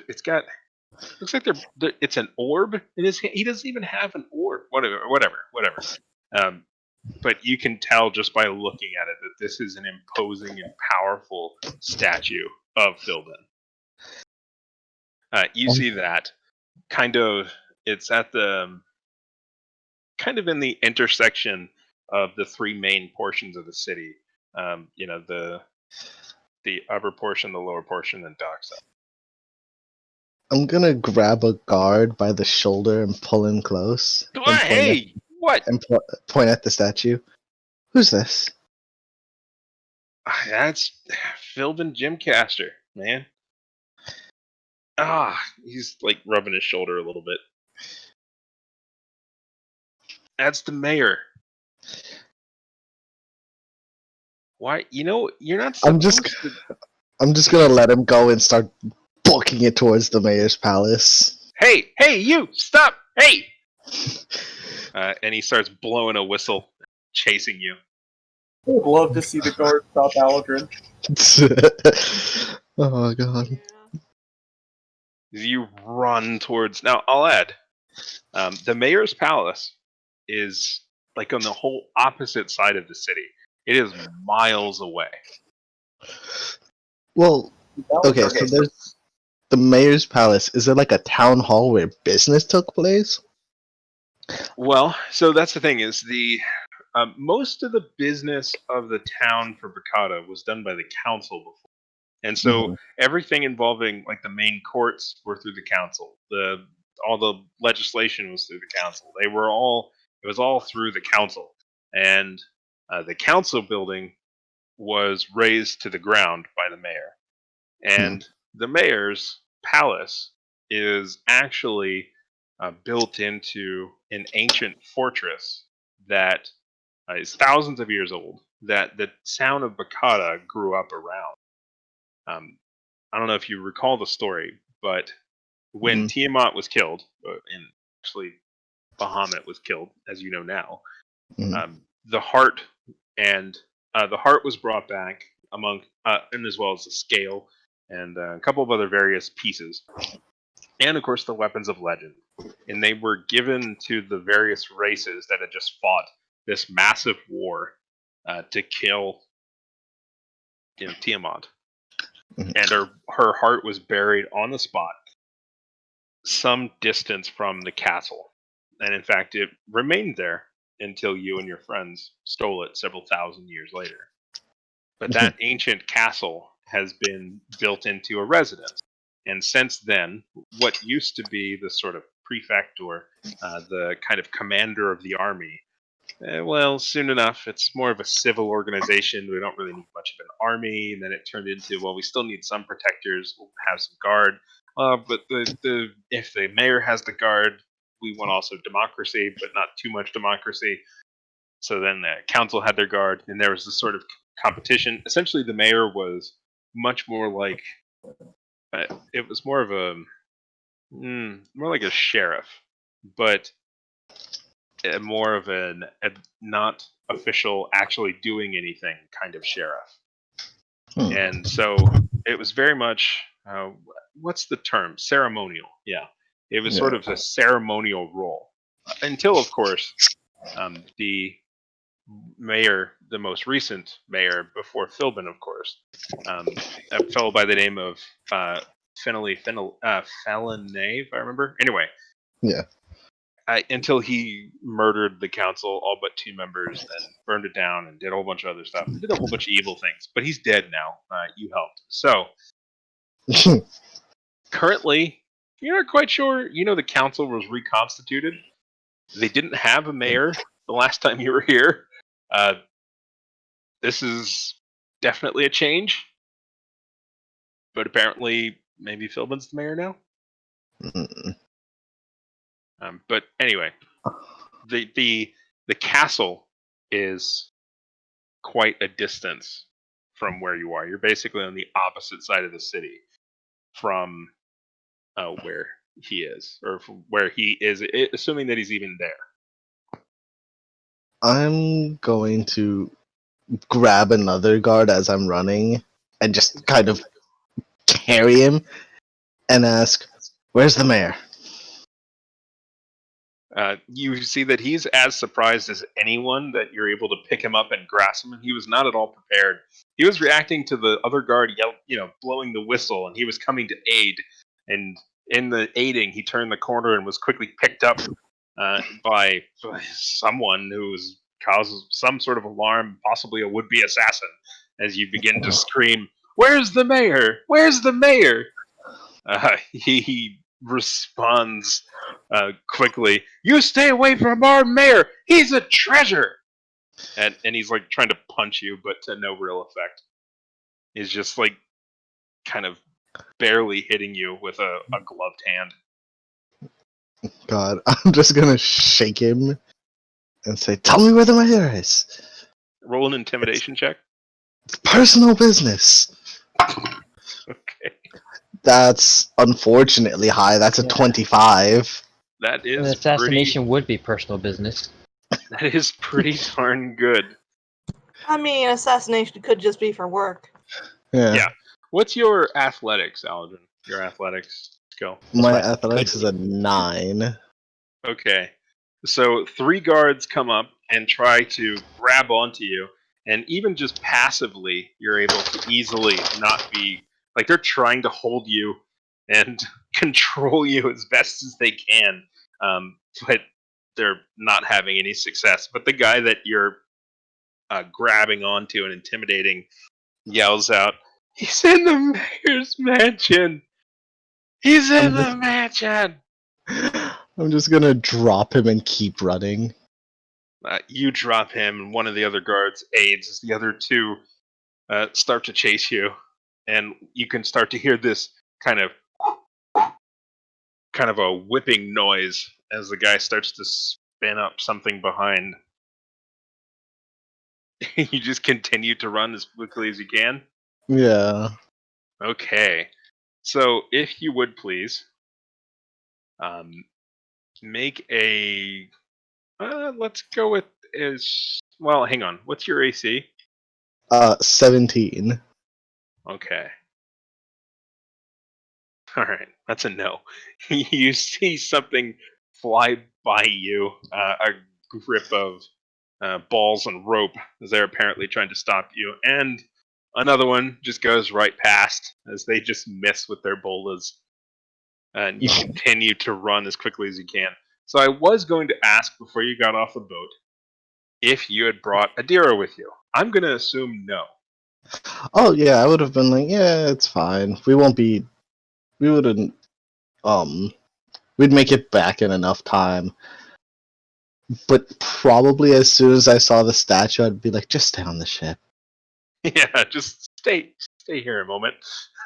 I imagine like you were just walking a little bit and she was just trying to follow and you saw the statue and you're like, just wait here just a moment. And then you just started to assault a guard and run away. So she's a bit confused, but long gone, so that's okay. Yeah. In your running off as fast as you can, the bolo's going by. You want to do anything to calm these guards down. They're continuing to blow whistles. They're setting up the alarm even further. No, at the moment it's just a blind fury for Philbin. A blind fury? Oh boy. Is Zaladin going into a rage? Not a rage, but he's definitely gonna hit Philbin when he sees him. Okay, you continue to run as quickly as you can. Let's make some constitution checks here to see if you get slowed down at all from the fact that you're running as hard as you can for miles. Check or a saving throw. In this particular instance, it would be a check to try and force yourself to keep moving. That is an 11. Okay. An 11 is sufficient, at least for a bit. As you're going, you can feel your lungs burning, and you just maybe think that it's been a while since you had some really good cardio. Mostly it's just been the slow dying in the desert. That's been a lot of it, and then the swimming. But this is running on land. This is a whole different burn. But yeah, as you continue to push through different streets, you could see as a couple more people try and get you. Guards that are running towards you or trying to grab you, just no effect as you're able to quickly dodge around them. Just this unstoppable bolt of just anger as you continue to rush. Make another check to see how well you're doing at this, the next junction. That is a 19. Even better, you're able to really put the sprint on. By this point, you have about a dozen guards that are they're trying to chase you, and the original guards have long since fallen off, and so just more guards are catching on, and you can hear them behind. They're just biting the whistles in their mouths and just blowing them as they hyperventilate, running after you as quickly as they can. One of them occasionally say, "He's trying to kill the mayor. We gotta stop him," but they just can't. Make one more check to see if you can get all the way to the mayor's mansion with a long run. That is a 21. Even better. Basically, by the time you get there, you have hit your stride. You're set, and you almost want to take another lap around the city. Ain't no problem. You're feeling good. You got that glisten of a sweat going on, and you're just your burning hot rage is fueling this run. And when you get there, there's still the occasional guard that is behind you. It's drifted down a lot more, but the whistles they're blowing, they've actually turned into bells. As you continue to go, you can hear the bells ringing through the city, and whistling and bells. And when you finally open into the large courtyard, rather the large avenue that separates most of the buildings and the large castle that has been built partially into the mayor's mansion, filling in what was originally, different barracks and chambers for lords and such. You come into the street and you can see about 30 guards, many of them dwarves, some of them half elves, and they are. I mean, they're standing there. They're like in armor. They've got weapons at the ready, and they are in formation, and they're just standing there strong. They look like a wall between you and your goal. Any of them recognize Aldrin as being one of the heroes who saved the city? They have long since recognized Aldrin, but they are still. That doesn't mean that he's above anything. Yeah. I'm just If gonna anything, try. it's what made them bring some heavy cavalry in. Yeah, if to the anything. Yeah. They've decided not to unload the ballistas yet. Yeah, because it's important to remember that Aldrin is most known for killing the previous mayor, or being amongst those that killed the previous mayor. So, yeah. True. Yeah. But so did Philbin. But, basically, many of them recognize him. They don't care. I thought me scaling the dragon would be the thing they recognize me the most for. Some of the guards, but a lot of these guys that you're coming into actually fought with you at the Battle of Bourbonville against Tiamat. Oh. And of course, they fought with you again to overthrow the previous mayor. Like they know you, but that doesn't mean they're going to let you kill Philbin. So, is it them, and then directly behind them is the door, or is there a little bit of space between the two? There's a little bit of space, but it's, they are a wall between you and the door. Okay. This is where But we yeah, there find is a out space. Aldrin has Misty Step for some reason. Or just start tunneling. I think he can just run through a wall. Yeah, I'm just going to run, try and jump over them, and when I hit the door, I'm going to thunder wave. Interesting. This is gonna be a heck of a jump.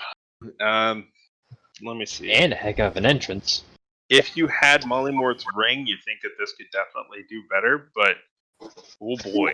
I think Aldrin has like a 7-foot leap or 8-foot leap, doesn't he? Yes, Something but like that. this is a formation of almost 36 soldiers. Like he'll have to jump as high. He'd have to jump up like 7 feet and then jump forward like 15 or 20 feet. Like, it's a large formation of dudes in front of a single door. All right.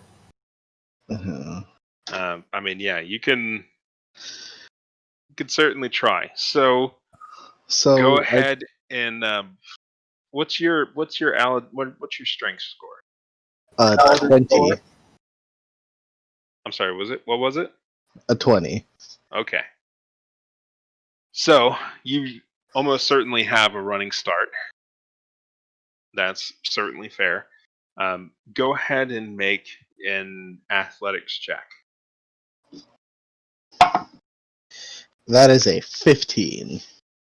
A 15 is pretty good. So with a running start, Wait, are you raging? Not yet. Okay. With So I a running. haven't.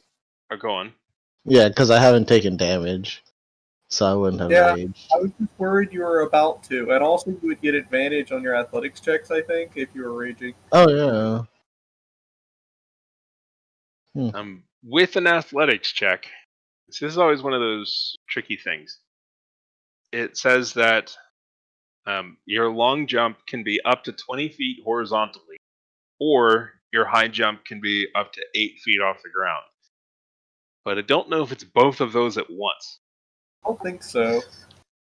Yeah. Maybe all of one and half of the other? Does that seem reasonable? Yeah, I'm fine with that. Okay. So which one do you want? Do you want to jump higher or lower? If you jump lower, you're almost certainly going to, even with the added bonus that I'm going to give you with a good athletics check. Do you want to jump high? Some of these guys have like halberds. You don't want to jump over a halberd. Yeah. So you want to jump high, or do you just want to like leap into them? I'll leap into them and apologize as I'm causing them such harm. Okay.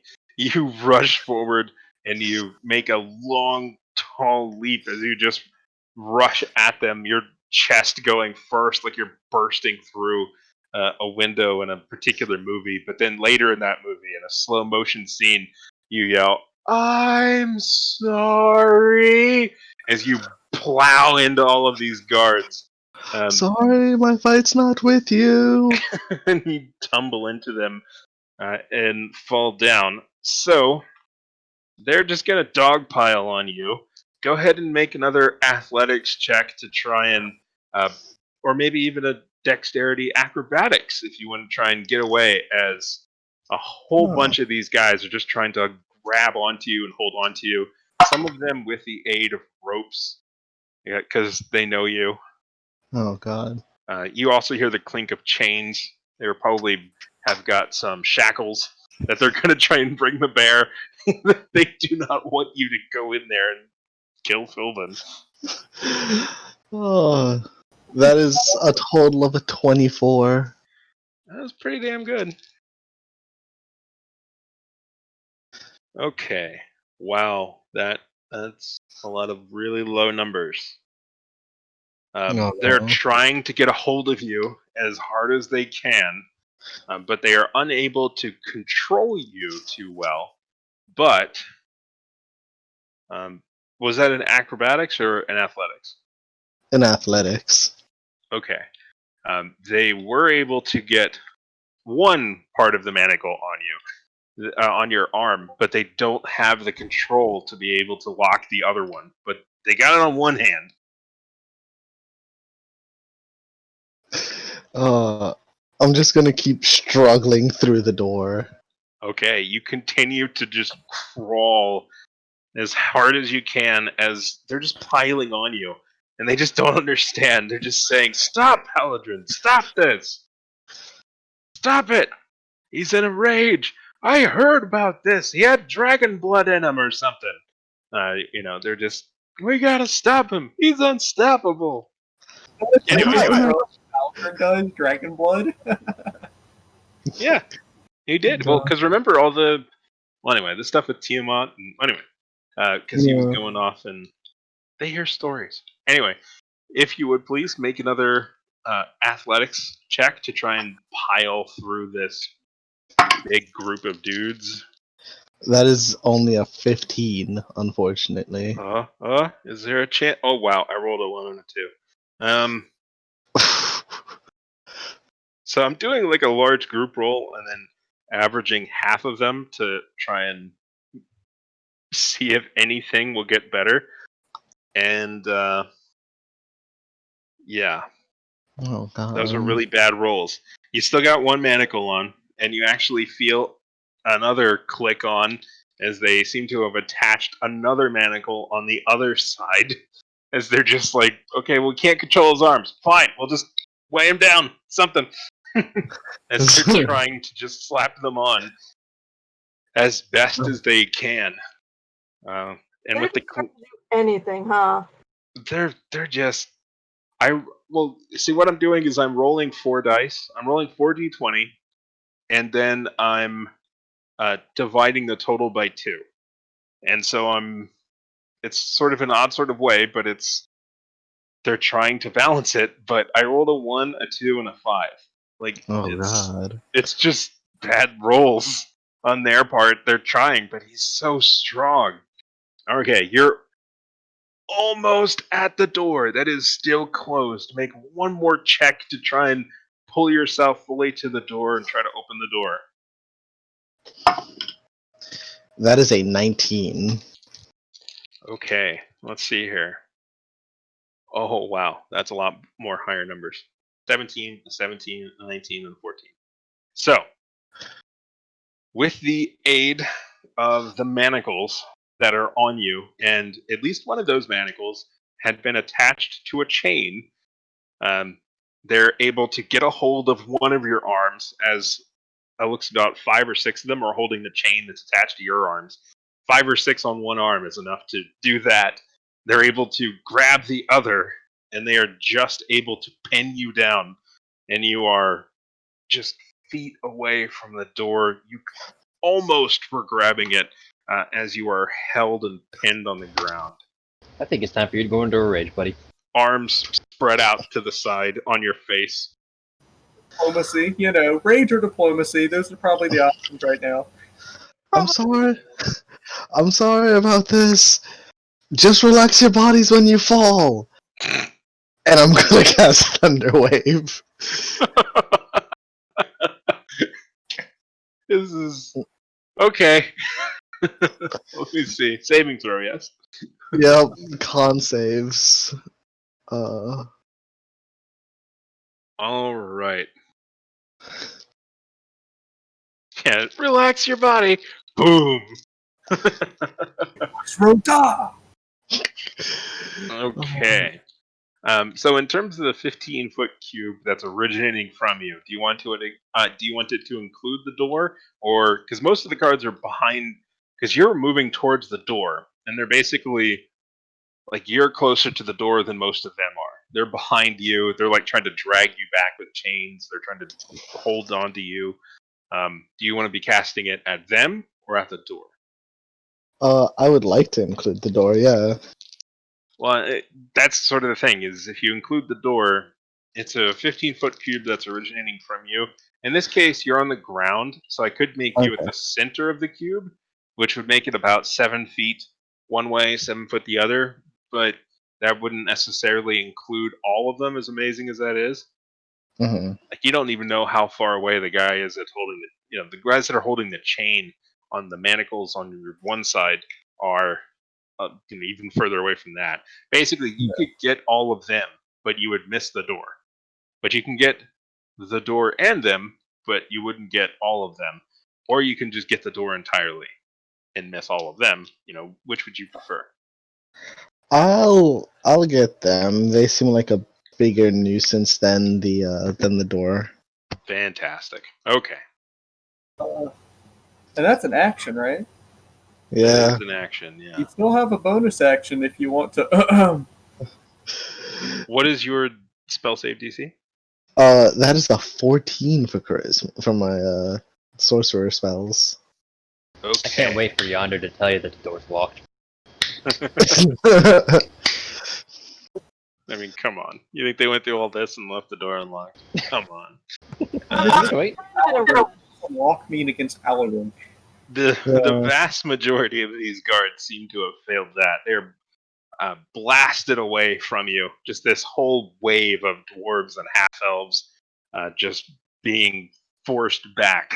And you can feel the tug of the chains as some of them release them, but trying to drag them with them as best as they can.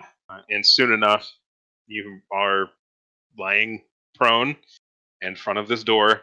Your left arm has manacles on it that are connected to a long chain that's about 10 feet long, and your right arm has manacles as well, but no chain. And there's guards behind you, door in front of you. What do you want to do? I'm going to try and run through the door, shouting, "Feldman, Okay. you bastard!" So you went to charge through the door, like go through, Yeah. like make an Aldrin-sized hole in the door.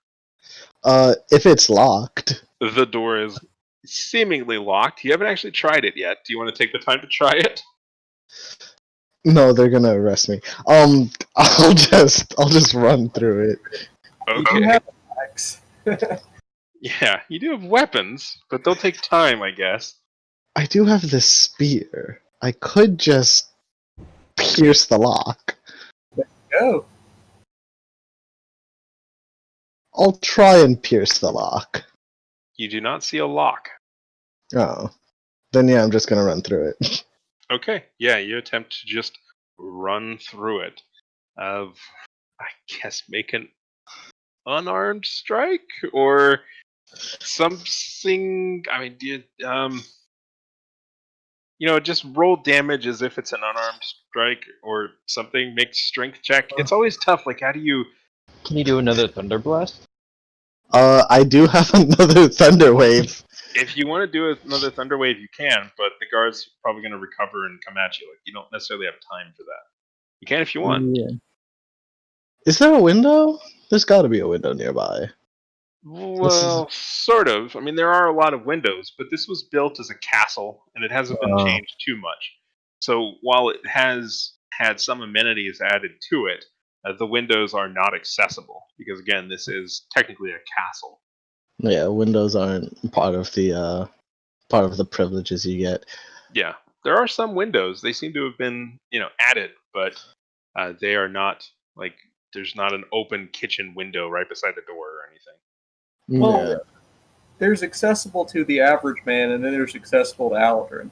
You could just start climbing up the side of the castle. I mean, there are windows above you. You could get into those.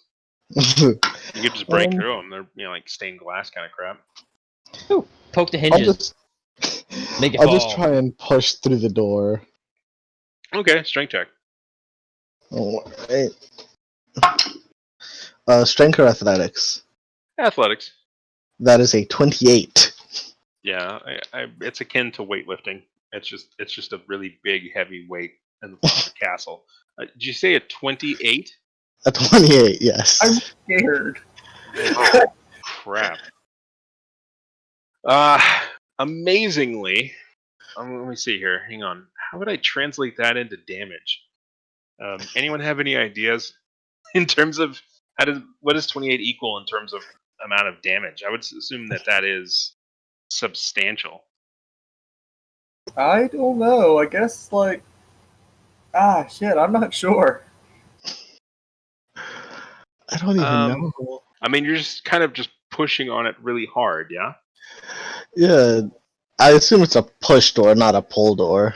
It is indeed a push door.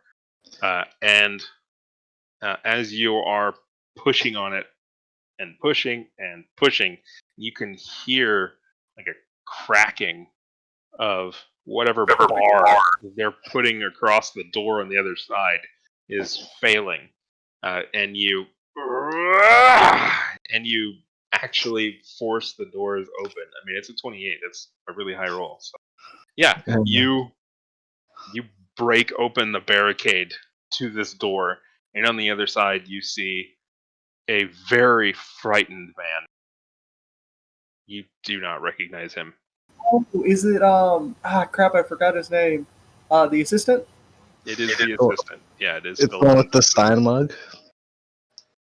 No.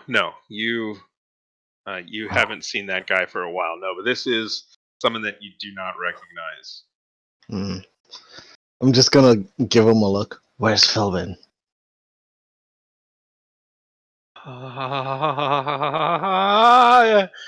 He's pointing upstairs with a very shaking hand. I'm just gonna start running upstairs. Philbin!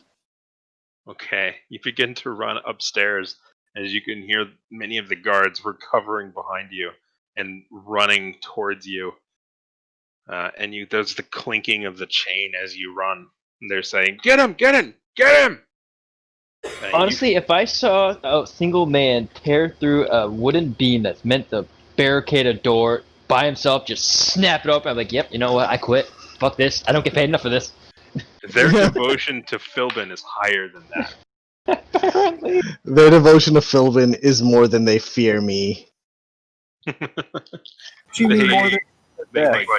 Oh, go on. You were saying? Oh, I just said you mean more than they fear death. Yeah, they are. They're a big fan of Philbin. They want to protect Philbin as much as possible. Nice. See, I think those two things could be synonymous. Because I was saying they were synonymous.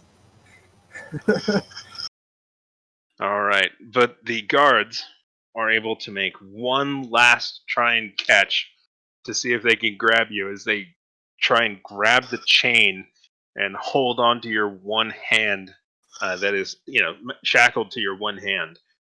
Make one more. Let's go with an athletics again. It's a tug of war as they try and drag you out of the building.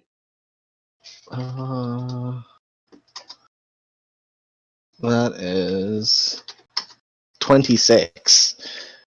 26. Jesus fucking Christ, guy. I know, right? Yeah, no. You continue. They grab on, and you just give one good yank, and you knock them all down, and the chain is released as you push through the doors on the other side of the trembling, fearful elven man, and you begin to tear up the stairs that you've gone up before. So, and you're just screaming, Philbin. Yeah. Okay, so you know that this building, that there's a basement that has like some records in it, and then the top floor is where you guys killed the previous mayor. You haven't spent much time in this building. You don't really know any of the rest of the layout. You know that it has multiple floors. Where do you want to go? He was pointing up, so presumably you can counter. You can ignore the basement, but Yeah. where do you want to go with the rest? Once I get upstairs, I'm just gonna start opening doors, looking for Philbin. Okay. You get up. Do you want to go one floor at a time? You remember the top floor is like a large audience chamber, and then also it has some sort of a kitchen and a bit of a ballroom kind of thing at the top. And then there's 2 other floors in there. You haven't been to those floors at all. You don't know what's on those. And then there's the basement again. So do you want to go to the top level, the second level, third level? Where do you want to go? The top. That sounds official.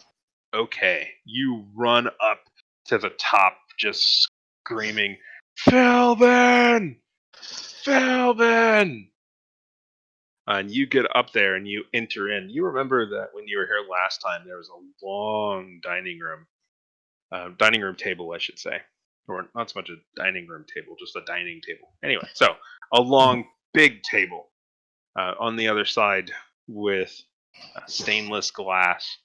And as you come through, the table's gone. It's much more empty and echoous. Echo, is that a word? It echoes a lot as you can hear your words coming back and the chain rattling as you run in. You know that there's a door off to the right side near the end that leads into some kind of a kitchen, or at least that's where they brought the food up. You're not quite sure, but you don't see Philbin in this big room. I'm just gonna slam the door and start working my way back down. Okay. Going through every door. You just go right back. You go down to maybe the 3rd floor? Yeah. Okay. How many hit points do you have? 111. Holy cow. That is a large number of hit points. So, let me do a little bit of math here real quick. 5 plus 5 plus 12, 17. So, let's see here. I'm going to roll it here because I don't want to Roll that many the dice. math. 70. That's fine. Yeah. You 40. don't even feel drowsy as you start to go down the stairs again, and Philbin comes out and points his hand at you, and oddly enough, kind of well, anyway, he points his hand at you and yells something in Dwarvish, which I'm assuming you don't speak Dwarvish. No, not at all. Anyway, he says something in Dwarvish, and you can feel this wave go through you. And just for a moment, you feel like a nap would be really good right now. But nope, we got to do this first. Oh God. And you think that Philbin probably just tried to make you fall asleep. Oh God. Yeah, I'm an elf. I can't magically be put to sleep anyway. Yeah, but he still tried. I'm just gonna run up to Philbin and just one good punch across the jaw. Okay. In terms of a good punch, you know punches pretty well.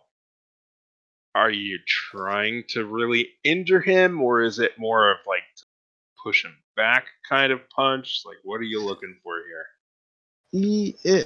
I would say at this moment it's definitely an injury type of punch. Okay, roll to hit.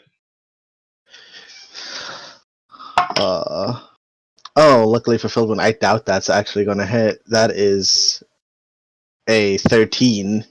That does not hit. Yeah. That is good. I'm just going to grab him by what I imagine is the Hawaiian shirt and say, I thought you were dead, you bastard. He yells, well, come and get me then! And he leaps out of a window, just crashing through the glass. Because you weren't able to grab him because, you made your attack. Yeah. You can't make a grapple as well. But he basically, you said, I thought you were dead. And he says, well, fine, come and get me. And he just straight up leaps right out of the building. He just leapt right out of the window. Wait a And he's second. just going into the courtyard. Wouldn't that open him up to an opportunity attack? Yes, it would. Would you like to make an opportunity attack? No, because now Algin's just standing there confused. You can see on the other side as Philbin bursts into the open air that soon a broom comes up from underneath, and he is standing upon it outside. Oh, too nice. God. I'm just gonna stare at him. I thought you were dead. You think I'd make it easy for you? Why would I want to kill you? I don't know. Why are you trying to kill me? I'm not trying to kill you. I'm angry that you didn't even have the decency to tell me that you were alive. I thought you were dead. I thought you got burned to death by Tiamat. But no! Philbin's just been hanging out in Bakara.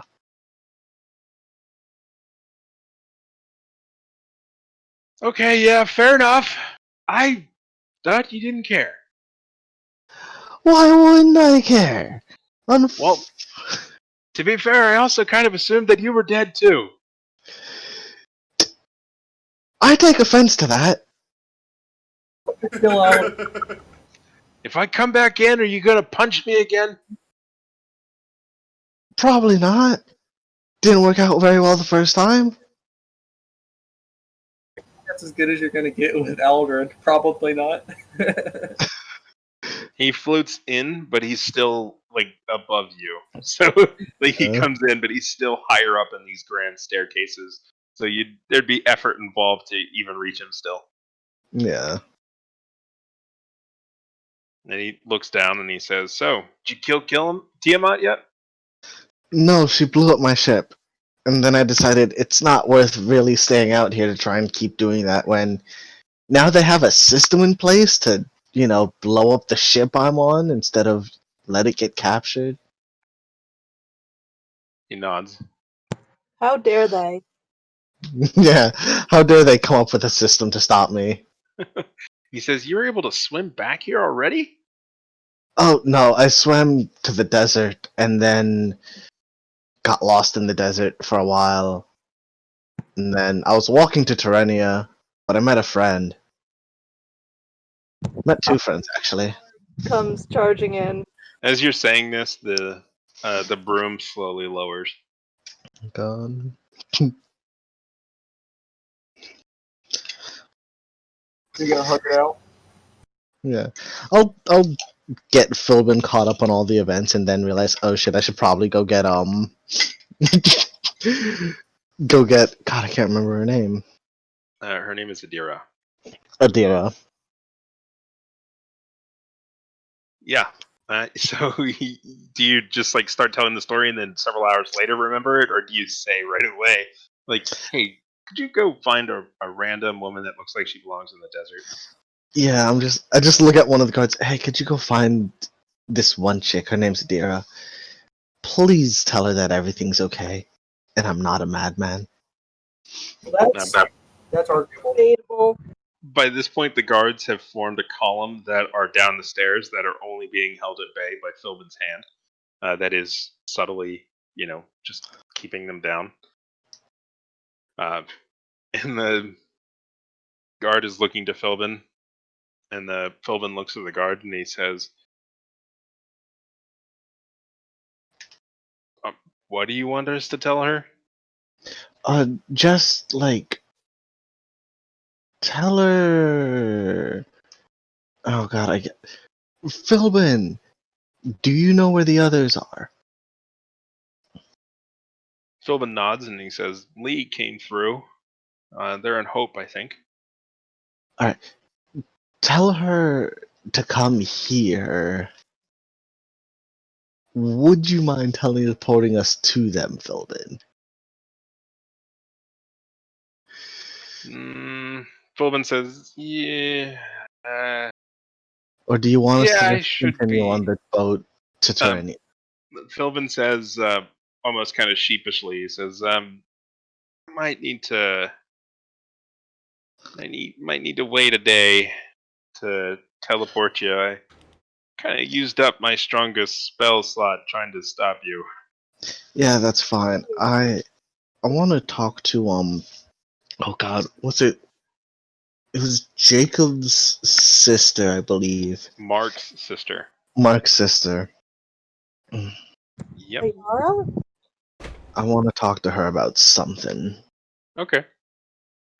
So the guard says, "Is there any way to tell who this woman is?" Or If she wears desert clothes. She responds to the name Adira. so one of the other guards says, "So you want us to walk around the city calling for a woman named Adira, just on the off chance that we run into her?" She should be by the docks. Yep. She should be on, and I'll tell them the name of the ship. The name of the ship, as you remember, it's easy to remember because it's a bit of a strange name. But the name of the ship is the. Hang on, I wrote it down. Nope, where it is? It is the name of the Obvious. Obviously, the name of the ship is the Obvious. Alright. Yeah. Weirdos, but alright. Yeah. Well, I mean, it's obviously a strange name, but anyway. It works. Yeah. So you tell him that she's on the Obvious. Yeah. Oh, and tell. God, I already Galen? forgot it. Galen. Yeah. Tell that's Galen fine. I said. A lot of names. I forget them too. Tell Galen I won't be traveling with him any longer, but it's been nice to see him. You want to write a letter or anything? You can deliver. Yeah, I'll write a quick letter to Galen saying exactly what I said. Okay, so Philbin takes you and dismounts the broom and lets it fly out the window again, and he goes down to his office and essentially pens a letter for you, or you can write it if you like, I guess. But Yeah. you can write a quick letter to be delivered to the Obvious. Also, I just have to state that I love that Philbin trusts in the broom so much that he just, without hesitation, jumped out a fucking window. Oh yeah, man. He does. He trusts it. It's there. He knows it's there for him.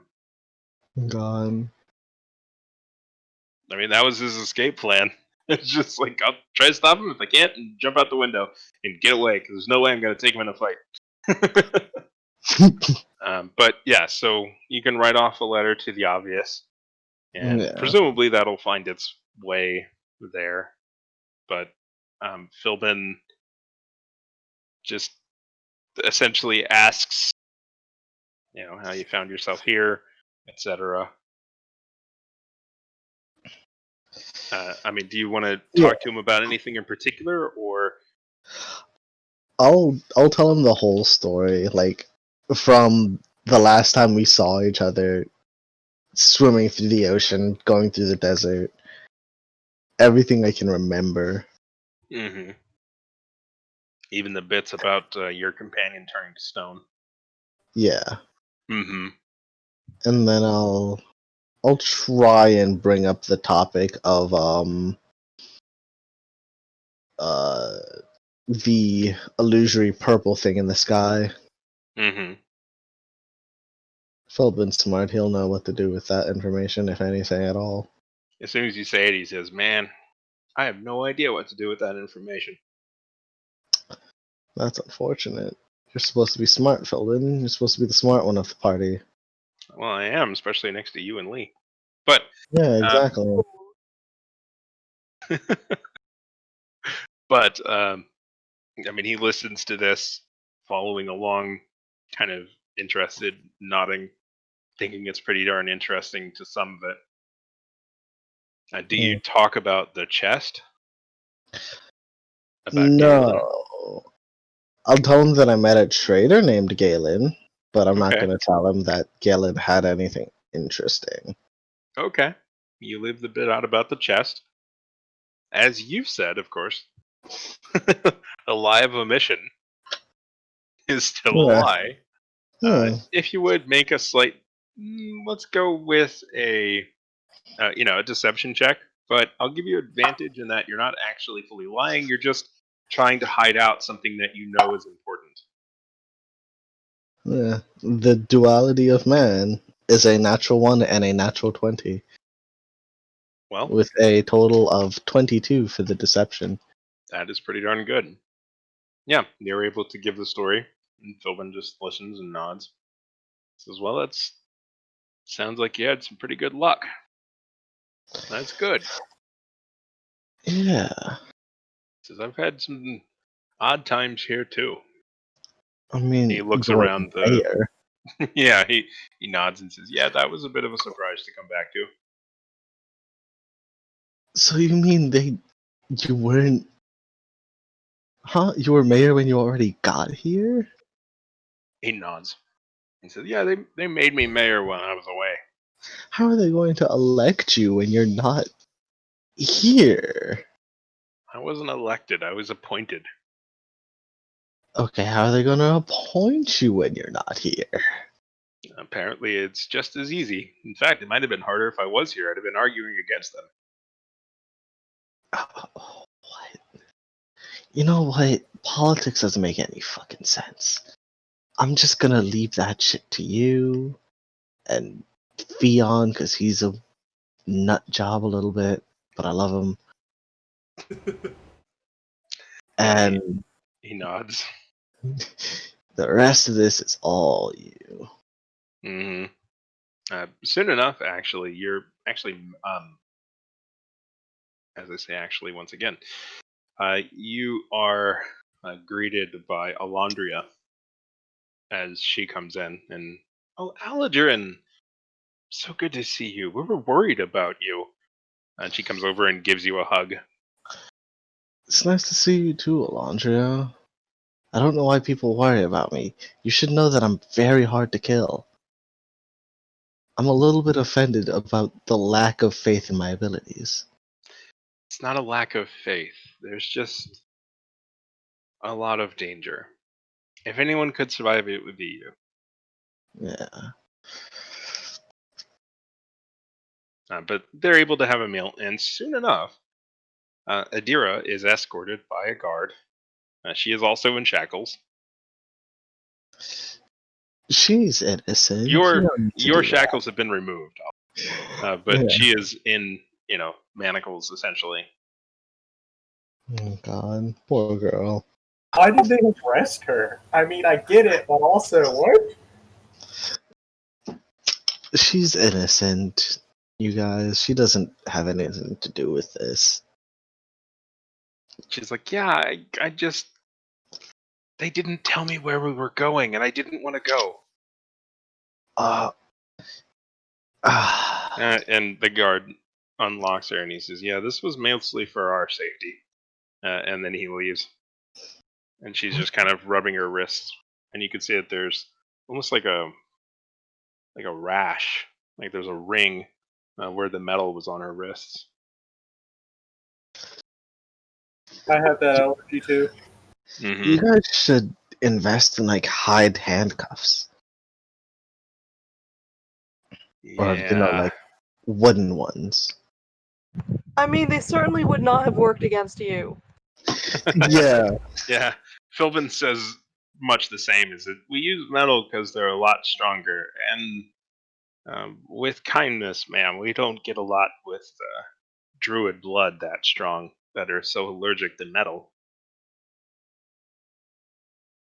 And she nods, and essentially dinner is able to be served if you like. Yeah, there should be a druid police force in the city, Philbin, specifically catered to dealing with druids. Alternatively, Philbin rolls his eyes and says, "Yeah, I'll add it to this special interest list." Alternatively, a police force for stopping people like me. He says, "I'm working on that, but it's difficult. So the way power comes along, if you just put people in a room and you give them a power, they usually turn out to be really bad. Yeah, I saw that all the time in the schools. They were turning out monks, and they were turning out all kinds of different wizards, and terrible things were going wrong. You either have to end up undercutting all of their abilities, barely letting them reach their potential, like they were doing with Lee, just lying to them from birth and keeping them from being their true selves, or you risk the chance of having some really terrible people getting power, like Oramus. Like, just look at what they did to that boy. okay, while I agree, Ormus, kind of a rotten egg, because he did set Tavern on fire. He did set a tavern on fire. Like, he tried. To be fair, we did stop him. Yeah. I always found the best way to, make sure that people don't end up like shits is trusting them. Philbin says, yeah, trust. It might be a while before I do that. And the second one of them steps out of line with a firm but gentle hand, you backhand them into place. The Aladrin. Speaking of Aladrin, would you be interested in maybe staying? Can't do that. I understand. I have a long list of things to take care of, unfortunately. Philbin nods and says, I understand. But the offer will be there whenever you want it. And to everyone, of course. It'll be something to consider when it's time to retire. He nods. Says, well, hopefully you can visit more often than that. Hopefully I'll be able to be out there with you guys soon. But right now, this place needs a lot of help. Needs a lot of work. Yeah. Why don't you have your assistant take over for a while and come with us up to Hope? He says, "You know what? That's not a bad idea. I've been working for 2 weeks now. I think I need a vacation." Yeah, Yeah. just for Just- Alondria is like, "Oh, but Philbin, you've got the meeting," and he's like, just for a day, for one night. Come on. give him. To be Yeah, fair, it's not far fetched for a politician. Yeah, Alondria. He even says to Alondria, "Look, we've never been on a vacation together. Let's go to Hope. Let's see the place. Let's just spend a little bit of time. You'll like it." Give them like one of those, what do you call them, sending stones, so that they can reach you and you can give your verdict on any bullshit that they want, and then you can stay out there and help us. Because let's be honest, we need you. Well, we're working on that. We're starting to make deals with, well, anyway, but we're working on that. It's going to be a while before we have magic items and things that we're able to really have. But once we get them really going with everything, then maybe. But right now, we can spare a night. Come on. And Alondria's, okay, one night. But I gotta be back after that. There's too much work to be done. And he nods. Hey, Alondria, you're pretty smart. Thank you. Who's above Tiamat and Bahamut? When you say above, Who? I guess the best. Yeah, who's their boss? Alternatively, you know how Tiamat's, like an oil slick on water, and Bahamut's, platinum. Who's purple? I don't know of any purple dragons. I know greens and reds and blues and things, and Tiamat and Bahamut are rather special. But I never really knew. Of course, we're all descended from the Great Dragon, but I don't.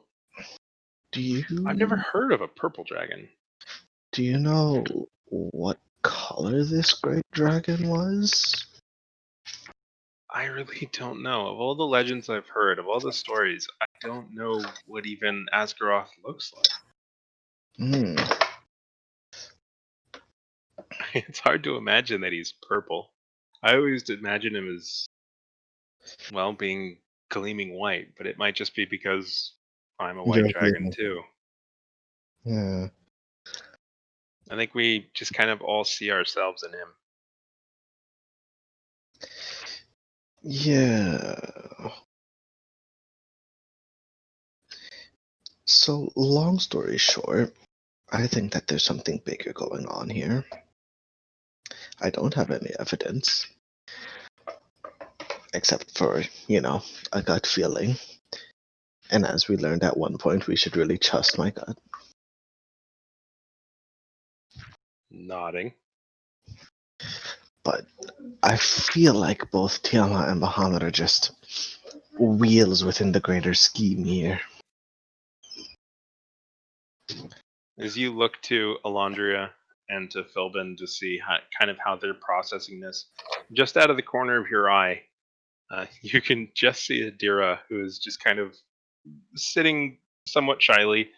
She seems to be eating an ear of corn with two hands, and she seemed to have stopped mid-bite and is staring at Alondria, because Alondria is just casually like, "Oh, I guess I think he's a white dragon because I'm a white dragon," and she's just staring like she didn't expect to hear that part.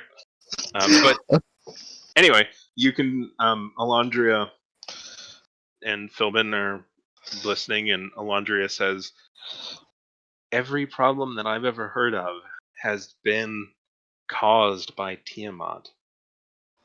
It's all Tiamat. There can't be anything worse than her in the universe." I don't think that's true at all. I I feel like that's a very narrow-minded way to think about it. No. Well, Like, there's always tell me a how you bigger. really feel. I feel like there's always a bigger fish to fry. There's always a bigger shark, a bigger dragon, whatever. Well, I don't think there's anything bigger than Asgaroth. He's the biggest, most powerful anything ever. I guess in that situation, what birthed Asgaroth? That would be his bigger fish, so to speak. You can see that like kind of really stops her, and she is contemplative. I'm just saying we should be prepared for another thing once we deal with Tiamat. Mm-hmm. Philbin says that the thing I'm trying to deal with most days is just keeping people from starving to death. I can't even imagine having to deal with Tiamat, and I hope that you guys can take care of that so that we don't have to. But dealing past Tiamat, I can't even comprehend that right now. Yeah, it's gonna be a little bit of a pain in the ass, Philbin. Philbin nods. He says, "Do you mind if I change the subject?" Not at all. And he turns towards Adira and says, basically begins to ask Adira about her family, where she grew up, his stories from her grandfather. Basically, he just starts ignoring you, Aldrin, and just starts talking to her, and just the flattery is on. You can, having spent a lot of time with Philbin, you haven't seen him interact with a lot of others, but like the time that he started to meet Alondra, you can tell when you're around Philbin enough. When he's sober, he is quite charming. And he's just talking with her and learning more about her, and she opens up a little bit more, and soon enough the four of you are around, and you're drinking tea and having cakes, and you don't even notice the occasional I guess servant would be the technical term. People are just kind of bringing in food and snacks. Nobody's asking for it. They're just bringing it in. They're refilling the lanterns to keep the room lit as the night goes on, and I don't know. Oh, it's been a long day. You're feeling pretty tired. Maybe time for a rest. Yeah. All right. And the next day, I want to try and talk to Mark's sister. Okay. So, do you want to ask Alondria of any idea of how to help to find her? You think you would Yeah. recall. You knew that Mark lived by the Dragon's Den. I don't know if you spent much time there. I don't know if you're gonna be able to find it again. Yeah, I'll ask Alondra if she can help me find her, and if we can perform the ritual to ask a question. Do you want to do that before you take a rest? The next night would be fine.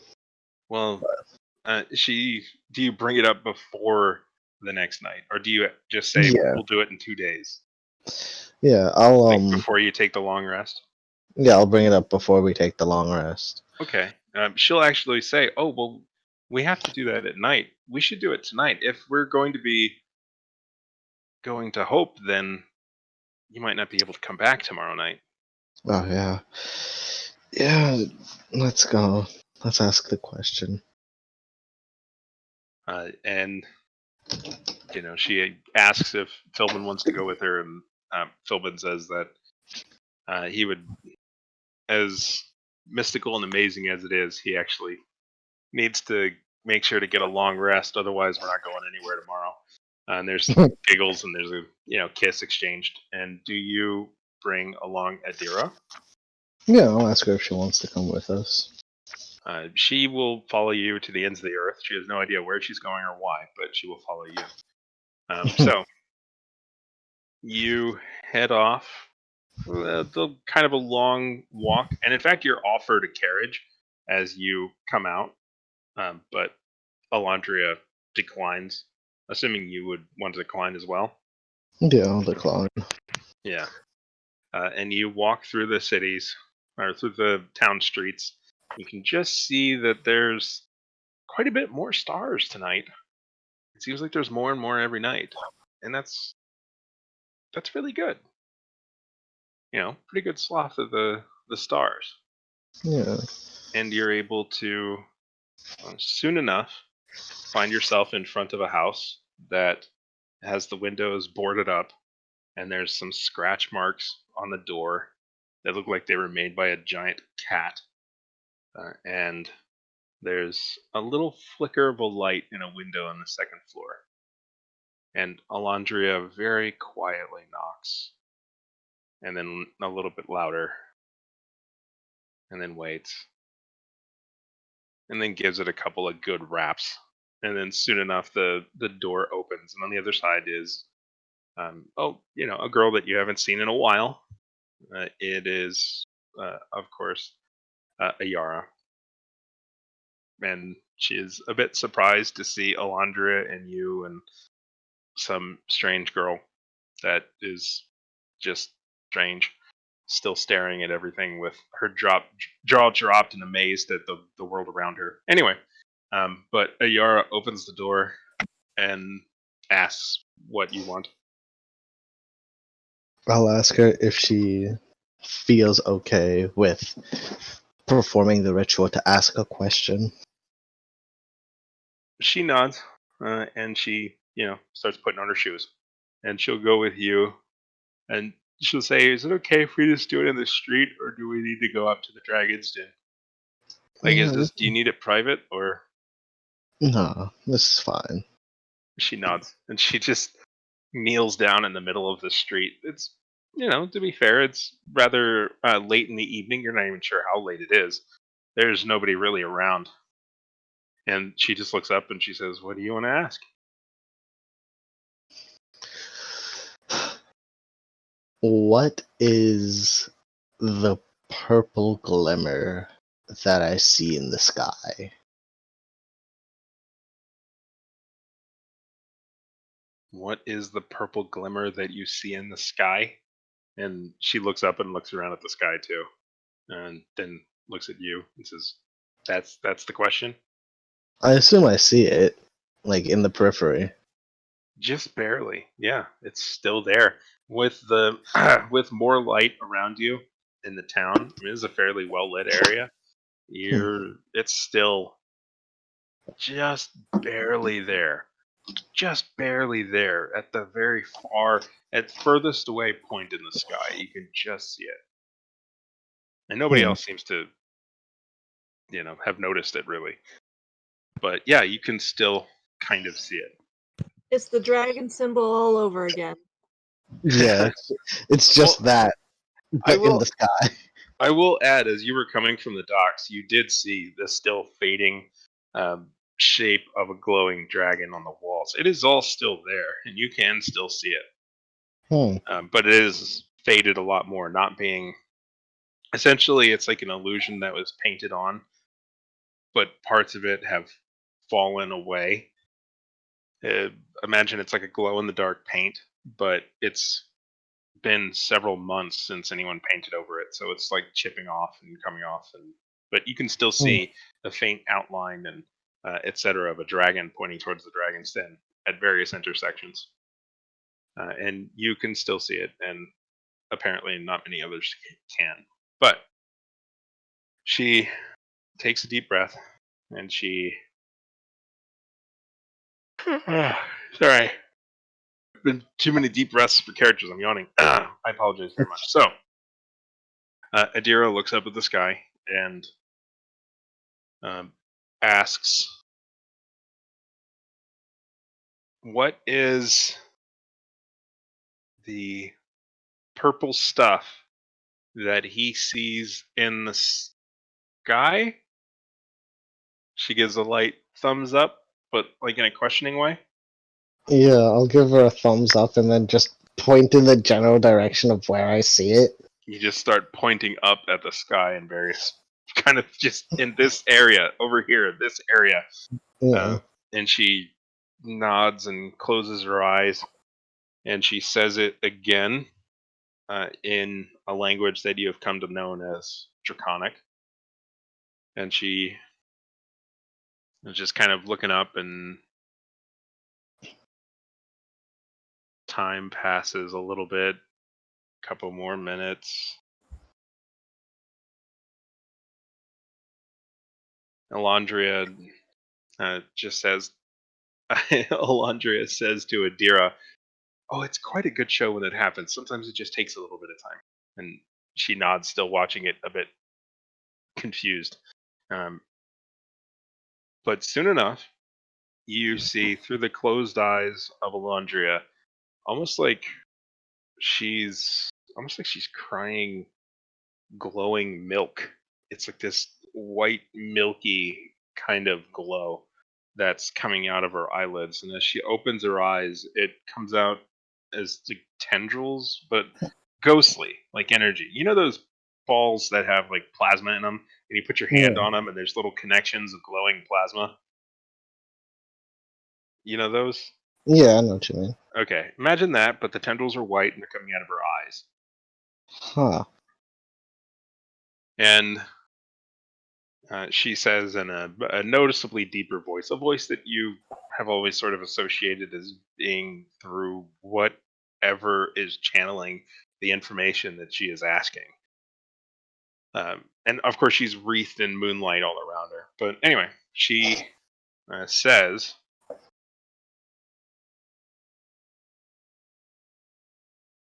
"It is the beginning of the end and the destroyer of worlds." And then she passes out in the street. And Elandria is a bit shook. And I'm Adira gonna- says, "Does that always happen?" I'm gonna find a barrel and then just kick it as hard as I can. You're just gonna go find something to kick? Yeah, I'm just gonna find like a barrel or a cart or something and just kick it as hard as I can. You just go over and destroy a perfectly innocent crate. Already rejected from the owner of the shop, in whose doorway it has been placed, as if merely being tossed out. And even more, you've broken its spirit as you destroy it.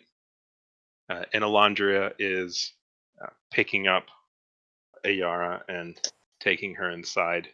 And Adira is standing in the street watching her go and then watching you destroy it. And she says, "What was that?" Well, apparently, the end is nigh. You think back, of course, you've heard that before. Yeah. The first time you met Philvin, he was carrying a sign that said exactly that. Oh god, I've turned into Philbin. You have. The paranoia has been transferred.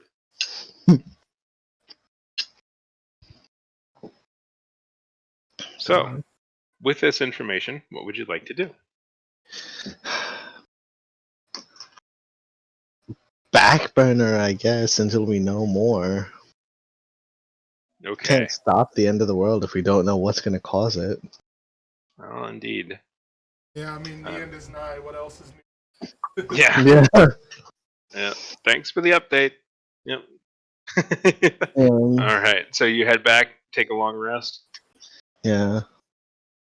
Don't know how Okay. peaceful that long rest is gonna be, but Well, you at least have quite well apportioned rooms. Well furnished and comfortable and clean rooms that are available within the palace of the mayor there.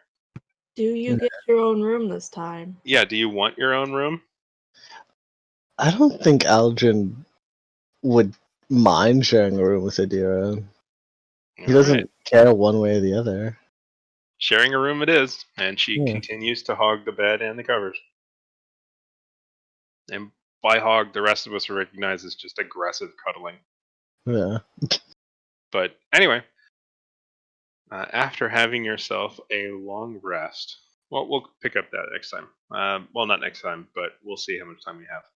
So, the rest of you all had been at the Iron Gentleman for a good evening. You'd had a couple of drinks. Everything was sort of winding down. Many of the faces that are around, most of them you don't recognize. Gary's still there, so that's good. He's there because, he likes you people. Unfortunately, amongst those that have stayed is also Greg, and he just gets louder as the night goes on. But where do y'all want to go afterwards? What do y'all want to do? I would imagine go back to why can't I remember her all of a sudden? Irini's house, yeah. Irini's house? Yeah. There's a lot of A's. That one actually starts with an I. Huh. I'll try to be. I don't know if I've just got a bias towards those names or like I don't. It just happens. I'm pretty even on some of it. Like it's Greg and Shin. Like there's a bunch of G names. There's S names. I try to mix it up, guys. I just have trouble remembering names. Yeah. To be fair, there's like 500 names in this campaign. It's very difficult for me to remember some of them as well. I didn't think it was that high yet. It's a ridiculous amount, so much so that I haven't even updated the full folder. It's a lot. Anyway, go on. So, you guys heading back to Irini's, all of you, Ormus included, who was maybe some of you were maybe a little bit surprised to find that Ormus was still on the porch when you went out. He was still there.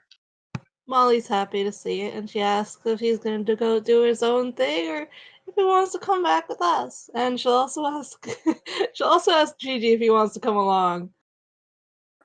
Gigi says, yeah, that he'll go along. He's a bit surprised, but he'll go. As you all are leaving, Craig gives a shout out to Mark. You're going for your easy night, huh? And Mark is just trying to rush out quickly and quietly and doesn't say anything back. Try not to be an alcoholic. Fucking coward. He turns back and gets more drinks. Molly hollers back, at least he's got friends. Alright. Craig actually looks like that stung a little bit. In my aura, because I'll include him again if he calls him a coward.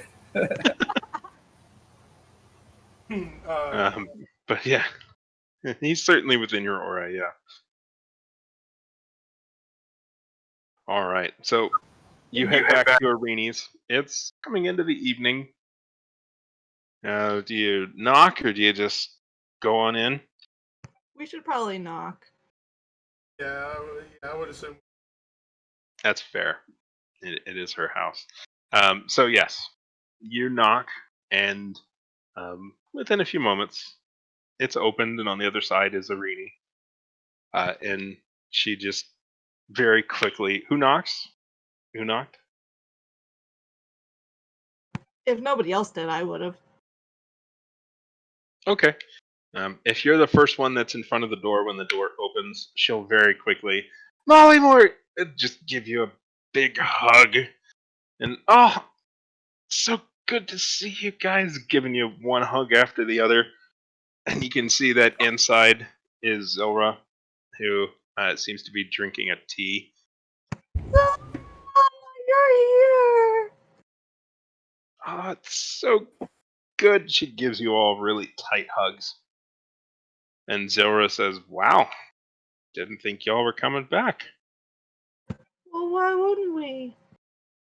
You've been gone for 3 weeks. Christ. Oh? Wait, what? You had to catch up somehow, I guess. So is that big of a time difference? The Feywilds, man. God fucking damn. Sorry, we had to deal with fairies. Yeah, Fionn, he bows. I'm so sorry, everyone. I feel like this is my fault.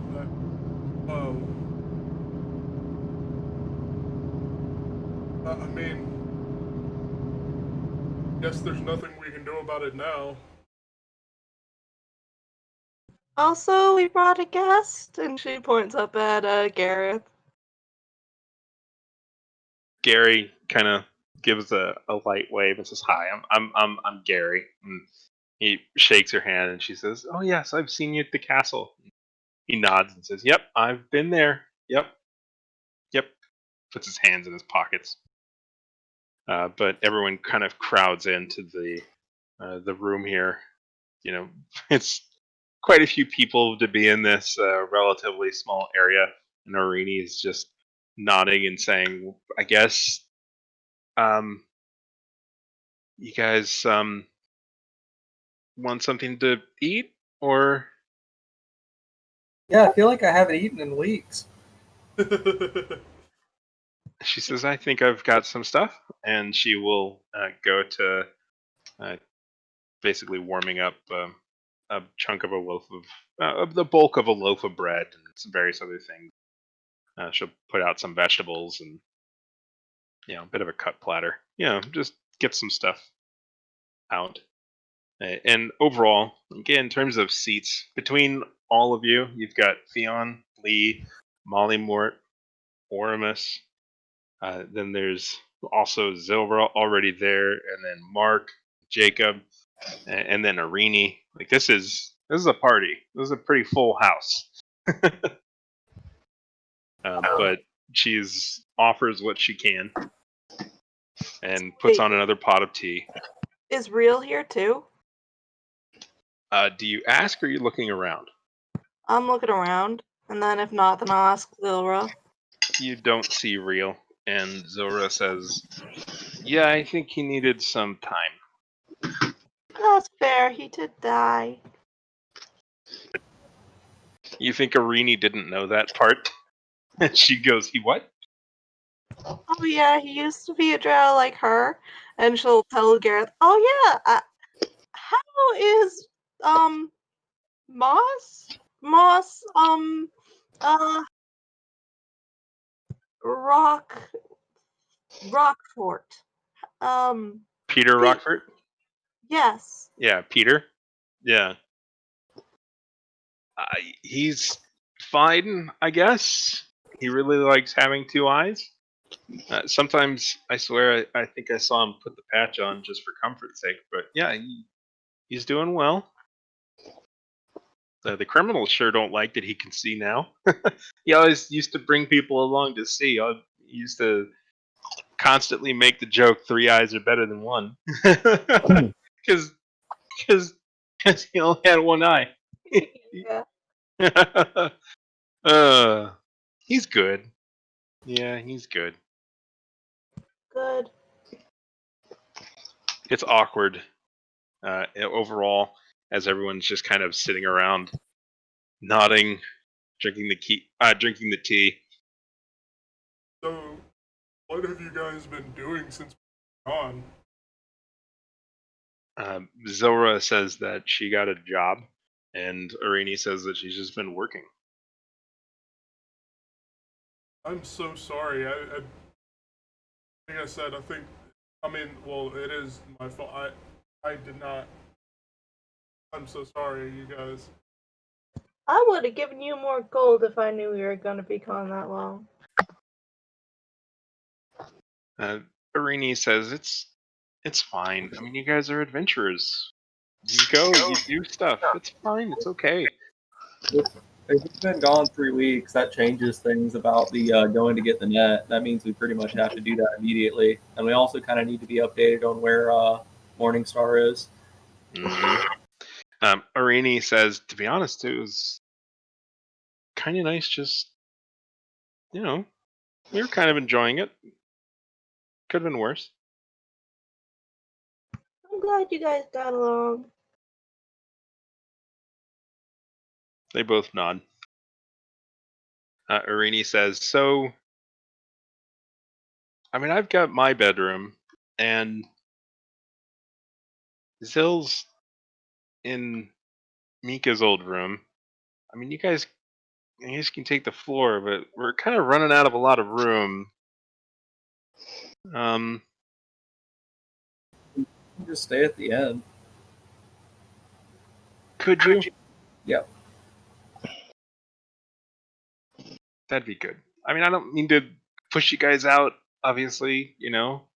It is not a problem. Don't worry about it. Most of us like to sleep outside anyway. Yeah. Thanks. She nods a little bit. She says, I love you, but you eat me out of house and home. I got more money if you need. Do you need more money?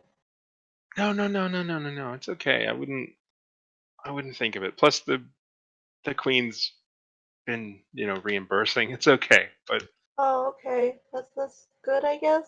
Apology yeah. for us. Yeah, she nods. And she says, it's just been a weird couple of weeks, I guess. For us too. And do you all tell her about your experience, or do you keep that quiet? I'll gladly tell her. I might also throw in the part about what happened with Real, both for her and for Gary if he's gonna stick around. Fionn, do you make any objection to the story that Mollymort might be telling about going to the Feywild and such? No, Or a particular Fey court? because I feel like Fionn would want to explain himself as to why he's been gone, Understood. But after a little bit more time of exchanging drink and snacks and stories and such, and you find out that Zora's got a job at the school here.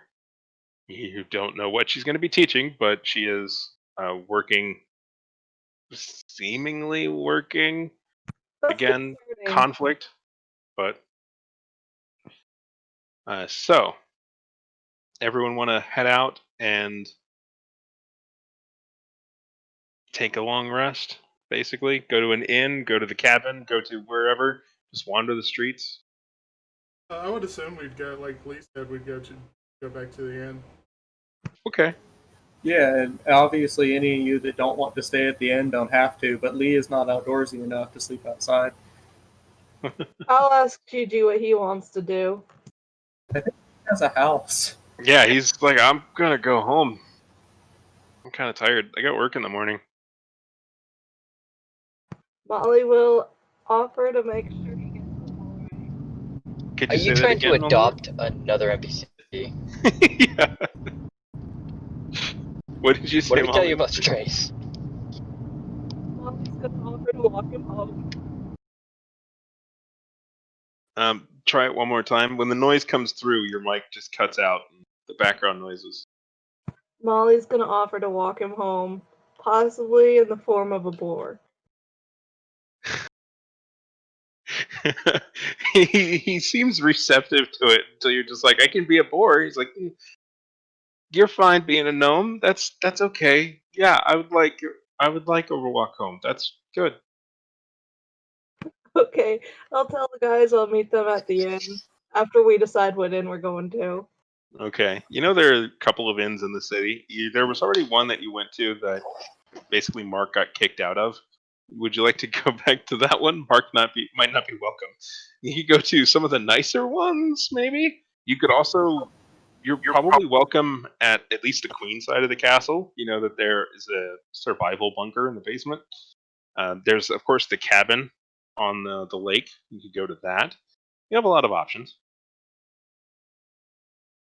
So where do you guys want to go? Find a new inn, or go to the castle, or go to the cabin, or just go nowhere and just wander the streets? I'm thinking a new inn.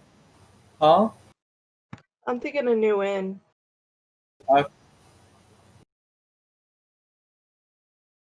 Anyone else have thoughts or opinions? I was gonna say bringing up the cabin. That seems like a pretty decent option. How far is that? It's about a mile away. A mile or two. I mean, we wouldn't necessarily have to pay for it, and if it has room for all of us, that sounds like a pretty decent option. Hey, I yeah, agree. it's okay. It's got enough room for most people. And some of you would have to sleep on the floor or sleep outside, which some of you probably want to do that anyway. So, I mean, Molly would like to sleep in a bed for once, as much of a druid as she is. hmm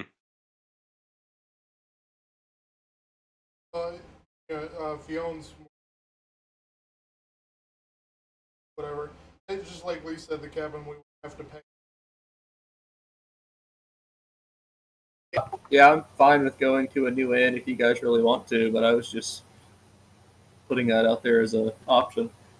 I mean, I could share a bed with somebody if it's, the cabin. I'm small. all right. So, what do you guys want to do? Splitting the party or going to one place? Or Is there just one bed in the cabin? pardon? Is there just one bed in the cabin? Well, no, because you had all of the guards plus Mark. Like, it was a bunch of people. There's enough room for like 5 or 6 people to sleep there. Because remember, it was made originally for you had the 4 guards from Bacata plus Mark plus your lovely fish friend, who he seems to have moved out. So it actually had sleeping arrangements for 6. Good to me. Okay, let's do it. All right. You all head to the cabin, and you're able to have yourselves a long rest. You can meet up with your Tagora there if you like. It's a nice evening. The lake is even and calm, and there's stars in the sky. Good things. Everything is normal and happy, and yay. We will pick that up next week, and it sounds like we are one step much closer to having a bunch of people all together soon. Yeah,